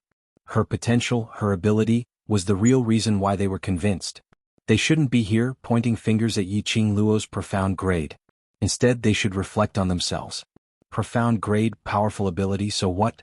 Unable to use their own strength, to do something that they thought was meaningful. What was the use of such power? They couldn't refute. They were indeed trash. After Yiqing Luo opened her eyes, she heard Dmo Xian defending her and Zomo's words. She didn't have any special feelings. To her, those people were just strangers. She didn't care about their thoughts. Following her breathing, she adjusted the profound qi that was still surging wildly in her profound jade heart. There was also the dark force that was continuously circulating in his body for a few days. She didn't expect. He had actually broken through in one fell swoop at this critical juncture. Just now, the white dot that was swimming around in his mind, the white dot that was more naughty than a mantis shrimp, was the opportunity to break through. After she grabbed hold of that opportunity, she felt the change in her own body's aura. Finally broke through. Since the last time when she contracted with Black Tortoise, Dmo Xian had suppressed her advancement and breakthrough power. She had never come across this opportunity. It was all thanks to this array. It made her breakthrough extremely smooth. She closed her eyes and clenched her fingers. The profound qi that overflowed from her fingertips vibrated. Her heart was calm. Her mind slowly returned to peace. Profound qi was still surging in her profound jade heart circulation and her limbs and bones. Just at this moment, among the crowd below, someone suddenly exclaimed, "Look! Madame D is about to advance again. Her aura is starting to fluctuate again." These words caused everyone to suck in a breath of cold air. All of them turned their gazes towards Yiqing Luo in unison. As expected, he saw Yiqing Luo standing beside the withered tree, her eyes slightly closed. A ball of demonic red profound light enveloped her entire body. Boom! The air vibrated. The air rippled. F***CK. Sage Profound Second Grade. No. He's at the third level of the Sage Profound realm. F***CK. Fourth rank 4. Ah! When everyone sensed the change in Yiqing Luo's surrounding aura, he was completely dumbfounded. This was even more shocking than knowing that Yiqing Luo had just stepped into the Sage Profound stage. They could hardly believe their eyes. Was it really that easy to advance from the Sage Profound realm to the Minor realm? Crossing 3 or 4 ranks in a matter of minutes? They weren't practicing the same mystic class system, were they? It took them 8 to 10 years to advance a grade. This young girl in front of him, swish swish swish.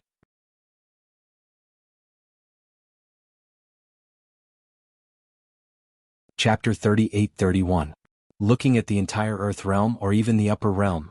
To be able to break through 3 or 4 grades consecutively at this age and at this profound grade. There was only Yiqing Luo alone. Everyone's hearts were on the verge of collapsing. Where the hell did this pervert come from? Just based on Sky Profound 9th grade profound grade, she contracted 4 sacred beasts and a mutated mirage beast. And she had the ability to go against Lord Yu. Not only did she break through when she was breaking the array, she even broke several grades consecutively. She even broke through several grades consecutively. Everyone stared at Yiqing Luo's devastatingly beautiful face, but her features were obviously young and tender. They felt that their hearts were about to explode. Comparing oneself to others was infuriating. They no longer dared to use their dog eyes, to look down on others. Finally, Yiqing Luo finally stopped steadily at the Sage Profound 4th grade's aura. The surging profound energy in her body finally stopped. This time, Yiqing Luo was certain. She had really advanced completely. After the advancement, Yiqing Luo felt a warm current of profound energy, slowly dispersing her earlier fatigue. Even the air seemed to have become purer and cleaner. She could even clearly sense the surrounding heaven and earth's spiritual qi. Finally, she took another step forward. She finally was one step closer to Xian. Yiqing Luo's pink lips curled upwards. When her long and narrow eyes opened, she looked at him. The corner of her eyes overflowed with a coquettish glow, as though a captivating poppy flower was hooked at the corner of the young lady's eyes. She slowly turned around, her back facing the crowd. Then she raised her hand. Everyone only had time to see clearly that pair of slender fair wrists flashed past. Immediately after, a powerful and terrifying force slashed towards the withered tree. At the same time, outside the formation, a majestic and tyrannical energy suddenly rose. Kacha, the dead tree broke into pieces. As of this moment, the collapsing, swaying auction suddenly stopped. The sky full of dark clouds also dispersed at this moment, revealing the light on the horizon. Various powerhouses cultivators were like withered trees coming back to life, fish on the verge of death, seeing water, their faces revealed an expression of escaping death. The light shone on every corner of the auction. It also presented the entire ruins in front of the citizens of the land domain. At the moment when the formation was broken, Yang Kai's eyes lit up. The young girl was pressed into the man's arms. She could smell the elegant sandalwood scent of a man. It was reassuring. She curled her pink lips and wrapped her arms around the man's waist. "Ah Xian, I did it. You know how it feels to be worried about me, yet you're willing to let me worry about you like this." Diamo Xian's arms tightened as he felt the soft body of the person in his arms and smelled the delicate fragrance of the person in his arms. His restless heart. Only then did he seem to have come back to life. Yiqing Luo raised her head, her eyes curved as she smiled and said, "This is my fault, so tonight I will obediently atone for my own mistake." His voice fell. She lowered her voice and smiled faintly. "Are you satisfied with this?" Diamo Xian's arms tightened again. Then he pulled her away. He lowered his head and looked at her with a burning gaze. "Are you serious?" Yiqing Luo's eyes were still curved as she smiled and nodded. "I'm serious." His eyes deepened. He lowered his head and rested his chin on her shoulder. By the side of her ear was the man's deep and husky voice. "I've remembered it, this is what you said yourself." Yiqing Luo smiled as she hugged the man's back. Just as this sweet atmosphere surrounded them.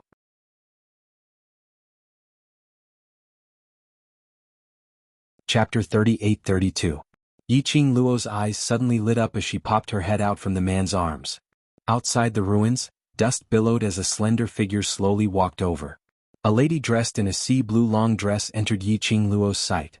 Her looks were stunning and cold to the extreme. Like a winter plum blossom on an iceberg, proud and aloof.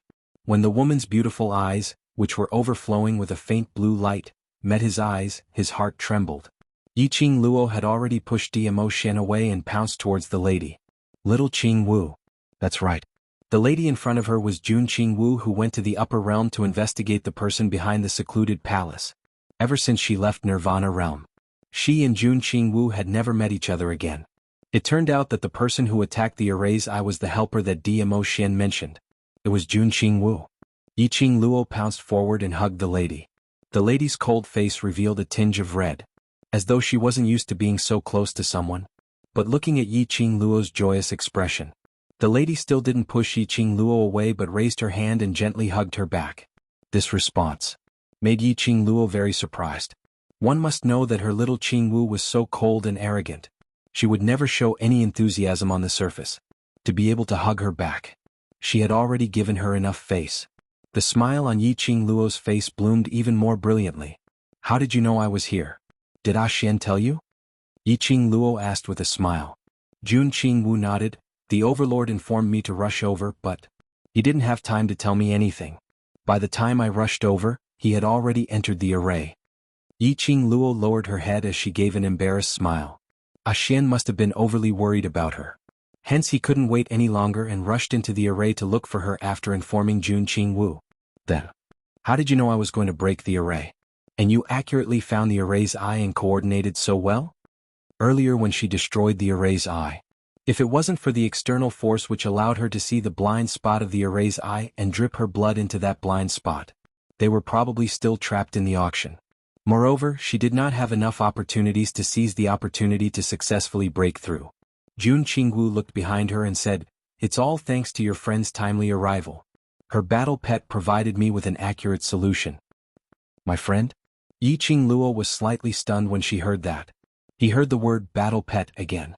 Yiqing Luo subconsciously looked to the side at Xiao Yinyan, who was hugging Qiu Qiu.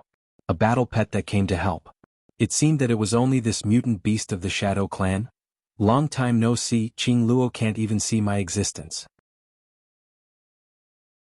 The familiar tone, the familiar pause between each word, like a robot, emotionless and flat, rang in his ears.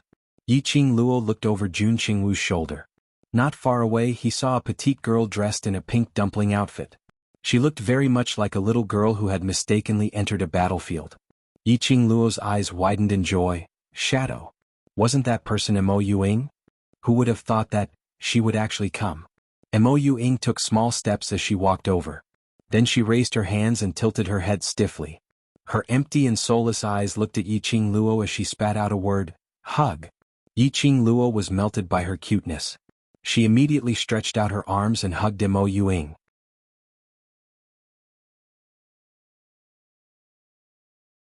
Chapter 38-33. Mo Yuing learnt from Qing Luo and hugged her back. Her tone was stiff as she replied word by word, worried about you. Meeting an old friend. Qing Luo's brows were filled with smiles. She hugged Mo Yuing tighter. Thank you, Shadow. Mo Yuing stiffly nestled in Qing Luo's arms, expressionless. But Qing Luo knew that little Shadow was shy. She let go of Mo Yuing. Mo Yuing immediately grabbed her little hand. Jun Qingwu said to Qing Luo, the people who came are not only the both of us, there are also those people over there. We might need to trouble you to head over there to investigate. As the two of them walked out of the auction, Qing Luo then realized. Outside the auction, there were not only crowds of onlookers. There were also rows of neatly organized troops dressed in silver armor. The leader was someone whom Qing Luo had met several times. The keeper of the balance historian. The historian of balance was here too? Qing Luo raised her brows and exchanged glances with the historiographer. The official then walked over. Miss Yi, long time no see. He greeted them with a forced smile on his upright and plain-spoken face. His heart was broken. Every time something big happened, Qing Luo would always be there. Every time he saw her, nothing good would happen. But, seeing Mo Xian by the side coupled with the current situation, the librarian suppressed the collapse in his heart as he smiled at Qing Luo. However, Qing Luo had no intention to appreciate it. She crossed her arms in front of her chest, and the corners of her mouth curled up. She said in a mocking tone, as expected. Every time something is over, the librarian lord will come over to clean up the mess. Being rebutted by Qing Luo, the librarian's expression turned awkward. If someone hadn't reported it to the historian of balance, he didn't want to deal with this matter. What did he mean by they would only clean up after everything was over? Wasn't this just another way of saying that they were here to claim credit? Many of the court historians had dark expressions on their faces when they heard those words. Qing Luo seemed as though she didn't notice it. Or perhaps he sensed it but did not care about their emotions. Her expression was very calm as she lifted her eyelids. What do you want to ask? Hurry up and ask. The scribe suppressed the anger in his heart. There were so many citizens and profound practitioners from various forces watching. This matter would definitely become countless versions and be publicized. He took a look at Mo Xian, restraining the sharpness in his eyes as he patiently replied, Miss Ye's words have really wronged us. He didn't give Qing Luo a chance to open her mouth as he continued. This time's matter in the Earth realm, we didn't sense any fluctuations or presence from the Earth realm, so I think it should be isolated by this array. I had received a report from Miss June and immediately rushed over with my men. As he spoke, he looked at Jun Qingwu. Miss June can testify that when we rushed over, we were also stopped outside the array. Jun Qingwu furrowed her brows and looked into the eyes of the librarian. Finally, she nodded her head. Qing Luo scoffed lightly, are you trying to prove your incompetence? To the historian of balance. Qing Luo really couldn't muster up any good impression. Every time something happened, the historian of balance rushed over, but he could not completely solve the problem. He even handed over the dark forces to the historian of balance and brought them back to the heavenly Tao to be imprisoned. A bunch of historian of balance were still able to let the dark forces people escape, and even made the dark forces people join the Palace of Darkness. After the Palace of Darkness almost destroyed Nirvana realm, they even used some prophecy as an excuse. Now they had reached the Earth realm.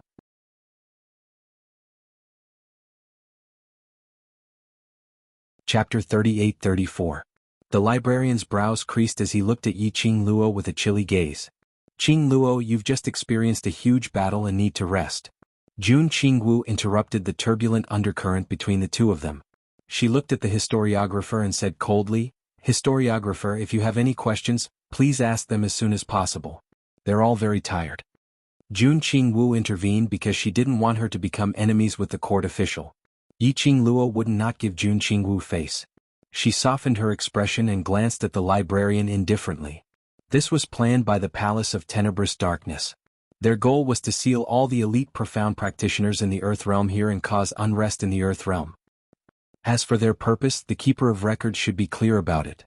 Hearing Yi Qingluo's words, the face of the historiographer turned cold and serious. His ice-cold eyes flickered with a dignified and cold light.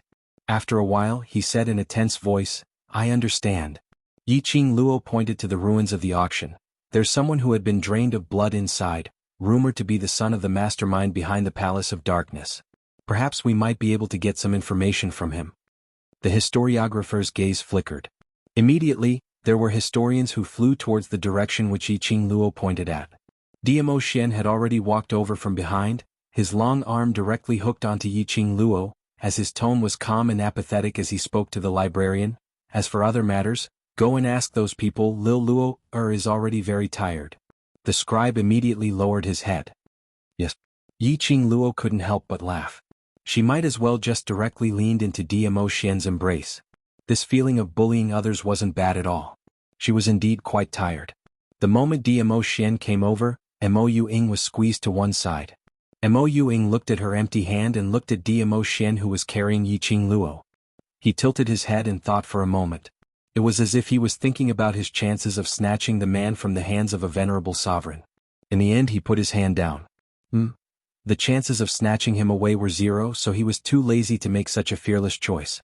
Mo Ying was preparing to follow behind Diamo Xian and Yi Qingluo. Suddenly she felt a burning gaze that was tightly glued to her body. This feeling. He had sensed it ever since he broke the formation. But all her heart was on Yi Qingluo, so she didn't pay too much attention to it. At this moment the feeling of that gaze was even more intense.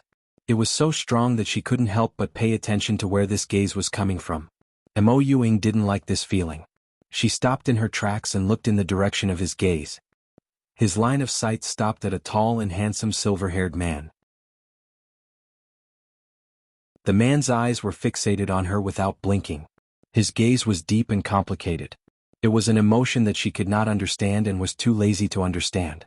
Mo Ying's line of sight was fixed on the man's embrace. She stiffly raised her hands and stretched them out in the man's direction. The man's body suddenly stiffened, and there seemed to be a storm surging in his eyes. Even Pei Xing, who was slow to react, was stunned. At this moment, all of them could feel the chilling aura emanating from their brothers. He was so close that he could clearly see the way his brother looked at the little girl. "Brother, are you really not afraid of scaring the girl away?" Pei Xing was shivering at the side. The man holding the mutant beast suddenly moved. Qiao Yinyan stood up. His gaze was complicated as he stared deeply at Mo Ying. After that, step by step he walked towards Mo Ying. Every step he took, the expression on his face became even more complicated.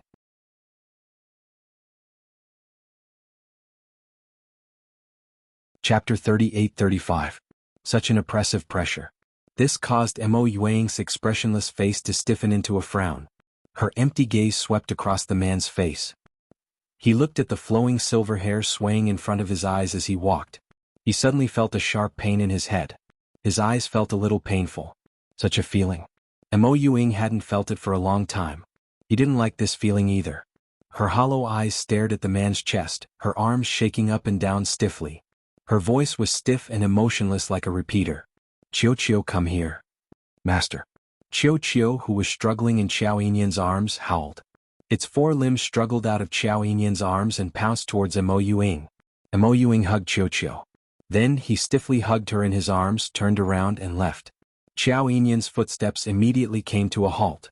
His dark eyes, which were filled with huge waves, stared at Mo Ying's back view. The cold qi around his body became even more intense, almost freezing the surrounding air into ice. His whole body tensed up.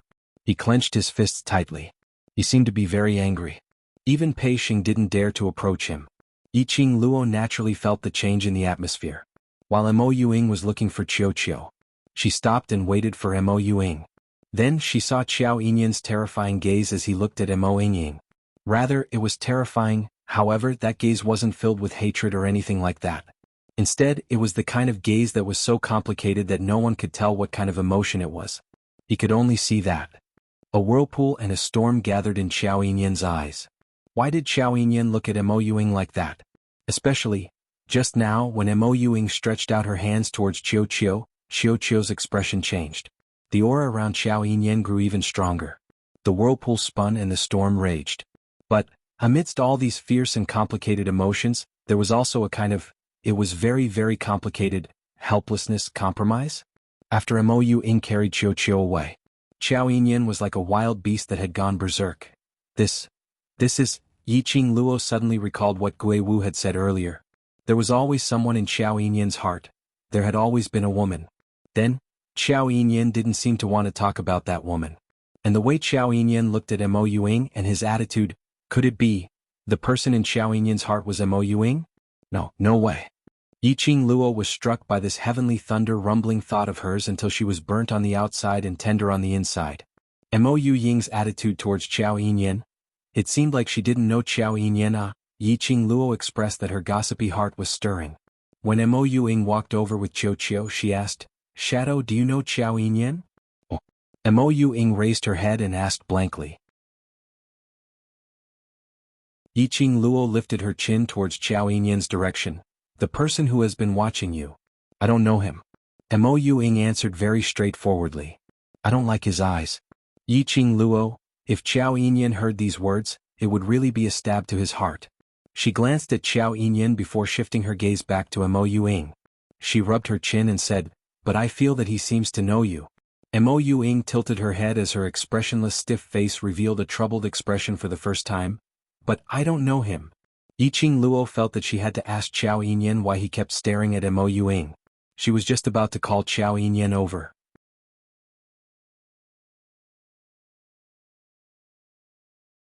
Chapter 38-36. Mo Ying. These 3 words were filled with hostility. However, it was also mixed with another indescribable and indescribable meaning. Moreover, Qiao Yinyan's expression was so complicated that it was hard to understand. How did he know your name? Yiqing Luo pointed at Qiao Yinyan. Her heart was even more certain of her previous guess. Mo Ying shook her head stiffly. "I don't know." Yiqing Luo clicked her tongue as she narrated the drama that she had imagined. "The way he looked at you made me feel that there was once a touching relationship between the two of you, then you heartless woman, abandoned him." Mo Ying was expressionless as she blinked her empty eyes. No. Yiqing Luo knew that Mo Ying would not lie, nor would she lie because of such a matter. She could tell that Mo Ying really didn't know Qiao Yinyan. And she didn't have a good impression of Qiao Yinyan. Could it be Qiao Yinyan recognized the wrong person? Yiqing Luo felt that the possibility was very high. What? After becoming Godless Island sage, you don't even dare to greet me? Qiao Yinyan's cold eyes stared at Mo Ying without blinking. His tone was filled with ridicule. Yiqing Luo suddenly felt. This was really a big show. He even knew that Mo Ying was Godless Island sage.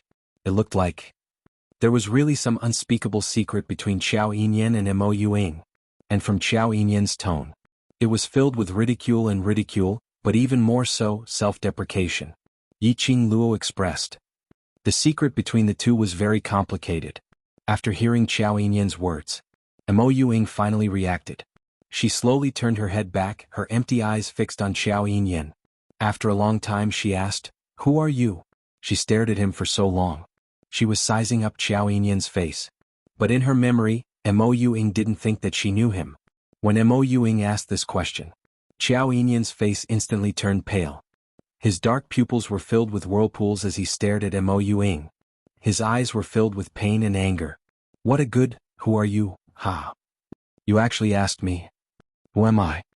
Qiao Yinyan couldn't help laughing. But that laughter was filled with pain. Mo Ying lifted her feet and walked towards him. Step by step, she walked up to Qiao Yinyan and came to a stop. She didn't even reach Qiao Yinyan's shoulder when she stood in front of him. As Mo Ying got closer, Qiao Yinyan's aura was constantly changing. Raging waves of qi waves, wave after wave equals fierce surging. But just as Mo Ying neared, all the storms calmed down. Mo Ying raised her head to look at him. The expressionless, empty eyes rolled around and blinked. Then with a serious tone he said, "I'm sorry, I really don't know who you are. If I accidentally forgot about you, I apologize in advance." Then he asked again, "How do you know me? You even know my identity?" The smile on Xiao Yinyan's face gradually froze. He stared at Mo Ying. Keep staring. Especially when he saw Mo Ying's pair of beautiful eyes that were so dark that they were so deep that they were devoid of any emotion. His expression finally changed a little. "You." Xiao Yinyan frowned and looked at Mo Ying suspiciously.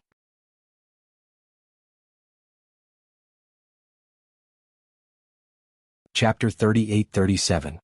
His voice paused slightly as he stared at Mo Ying and said word by word, "Do you really think that just because you are a puppet I will forgive you?" Mo Ying's pupils widened slightly.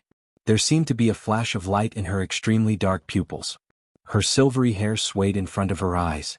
That heart-wrenching pain assaulted him again. Mo Ying was unfamiliar with this kind of feeling. She slowly raised her hand and pressed it on her chest. Her lifeless eyes flickered slightly. Her long eyelashes were also fluttering. Was it heartache? Was this the feeling of heartache? Was also a person with a heart? Mo Ying fell into her own thoughts. His eyes were wide open, and there was an extreme darkness in them. So dark that the bottom couldn't be seen. This made Xiao Yinyan felt as if he had punched into cotton. Like all the anger only belonged to him alone. The girl in front of him had no reaction at all. This realization made Xiao Yinyan's arms drop to his sides in disappointment. He forcefully shut his eyes. He staggered back a few steps. A self-deprecating chuckle came out from his mouth. Then he turned around and walked weakly in another direction with weak steps. His back view looked extremely lonely, as if he had lost all his vitality. Was his heart dead? Yiqing Luo's slender brows knitted even tighter. She took a look at Mo Ying. Seeing Mo Ying still standing at the same spot, pressing her chest, not knowing what she was thinking, not moving at all. Like a puppet. Yiqing Luo sighed. Others didn't know what Mo Ying's situation was. As a brother, how could she not know that Mo Ying had fallen into her own world at this moment? Looking at Xiao Yinyan's lonely and dejected back view, Yiqing Luo finally called out, "Yinyan, wait." The moment she opened her mouth, Xiao Yinyan stopped in his tracks. Even Mo Ying, who had fallen into her own world, also raised her head. Tilting her head slightly, she stared at Yiqing Luo. Yiqing Luo walked directly to Mo Ying's side and held her hand. She sighed and said, "I don't know if you've mistaken me for someone else, or if you've misunderstood something. Ever since I met the shadow, she has been like this. There's no such thing as playing dumb, or puppet, that you think she is." Xiao Yinyan's back stiffened. Following that, he turned around abruptly as his dark pupils stared deadly at Yiqing Luo. Yiqing Luo didn't evade as her eyes congealed and seriously met his gaze. After a long while, Xiao Yinyan's eyes gradually dimmed. His thin lips moved and his voice was a little hoarse. Why is she like this?" "I don't know." Yiqing Luo shook her head. "Ever since I met her, she has been like this." Xiao Yinyan's gaze slowly shifted back to Mo Ying. He looked at Mo Ying's expressionless face. Those empty, soulless eyes. And the stiff and completely unnatural way he tilted his head. His heart was in a mess, to tell the truth. When Yiqing Luo started to explain, his heart had already started to believe a little. From the moment he met Mo Ying, he had sensed her strangeness and unnaturalness. But the hatred and resentment he had towards her made him neglect all these. The current Mo Ying, but the her in his memory, was indeed very different. The atmosphere gradually turned heavy. No one opened their mouths. After a long while,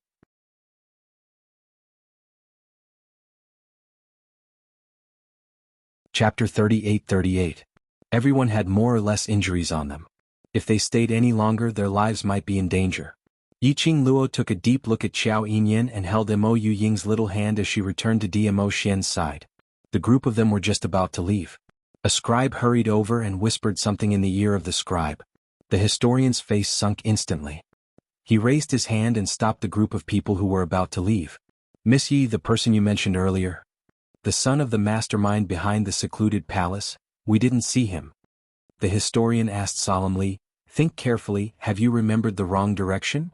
When Pei Xing heard this, he became unhappy. "The last array, it was because that person called Lord Yu used his blood to activate the array, causing the auction to become like this. There are so many pairs of eyes watching him being sucked dry, how could we remember the wrong direction? The historian's stern gaze looked at Pei Xing, but we indeed didn't find the person you mentioned. How could that be possible? Pei Xing wanted to say something but Yiqing Luo raised her hand, blocking his words. Yiqing Luo frowned as she looked at the historian with a grave expression. You said? You didn't find Lord Yu's corpse? Earlier when the array was broken.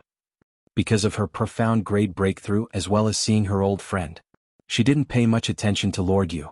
Lord Yu's corpse disappeared? Or perhaps Lord Yu actually wasn't dead. Yiqing Luo's eyes turned cold as she suppressed her voice. If Lord Yu has disappeared, someone must have saved him. His injuries are too serious, he definitely can't leave alone. When the historian heard that, he took a look at the historian behind him. Chase. Yiqing Luo completely left the matters of the auction to the historians to investigate and settle. She followed Jun Qingwu and originally wanted to return to the Treasures Exchange Hall to stay. But following that, Qiao family's patriarch rushed over and politely welcomed the group of people to Qiao family's residence. Yiqing Luo looked at Qiao family's patriarch Qiao, whose head was lowered and his silver hair covered half of his face, but she didn't reject Patriarch Qiao's good intentions. She was also very curious. What was going on between Qiao Yinyan and Mo Yuing? The group of people arrived at the Qiao family mansion. Patriarch Qiao arranged a good guest room for them and said, "Have a good rest, everyone." Then he left the room sensibly. The great battle in the auction. The people outside didn't know. But looking at the auction that had been reduced to ruins, and at least 2/3 of the elite profound practitioners had died, he knew how dangerous the battle was. At this moment, letting them rest was the best choice. Patriarch Qiao had obviously treated Yiqing Luo and Dmo Xian as a married couple as he arranged a room for them. After the two of them walked into the guest room, they smelled a faint medicinal fragrance in the air. On the wooden table in the room there were all kinds of medicine. Moreover, the medicine was of the highest quality. Some were used to treat external injuries, some were used to treat internal injuries, and some were used to replenish physical strength. This Patriarch Qiao has indeed arranged it appropriately. Yiqing Luo picked up a bottle of medicine and shook it in her fingertips. Behind him, however, was a scalding hot body. The man's low and hoarse voice floated down from above. These are not important, the important thing is, Lil Luo, should fulfill his promise. The man lowered his head slightly. His chin rested on the young lady's fair neck. Warm air sprayed out, making Yiqing Luo's neck to emerge with little goosebumps. You're tuning in to the Han Li's Wuxia Adventures YouTube channel. We're so grateful for your support, and don't forget to subscribe to join us on this incredible journey through captivating stories. Your generosity through donations truly makes a world of difference, as it's the primary source of revenue that allows me to expand and enhance this channel for you. Thank you from the bottom of my heart for being a part of this adventure.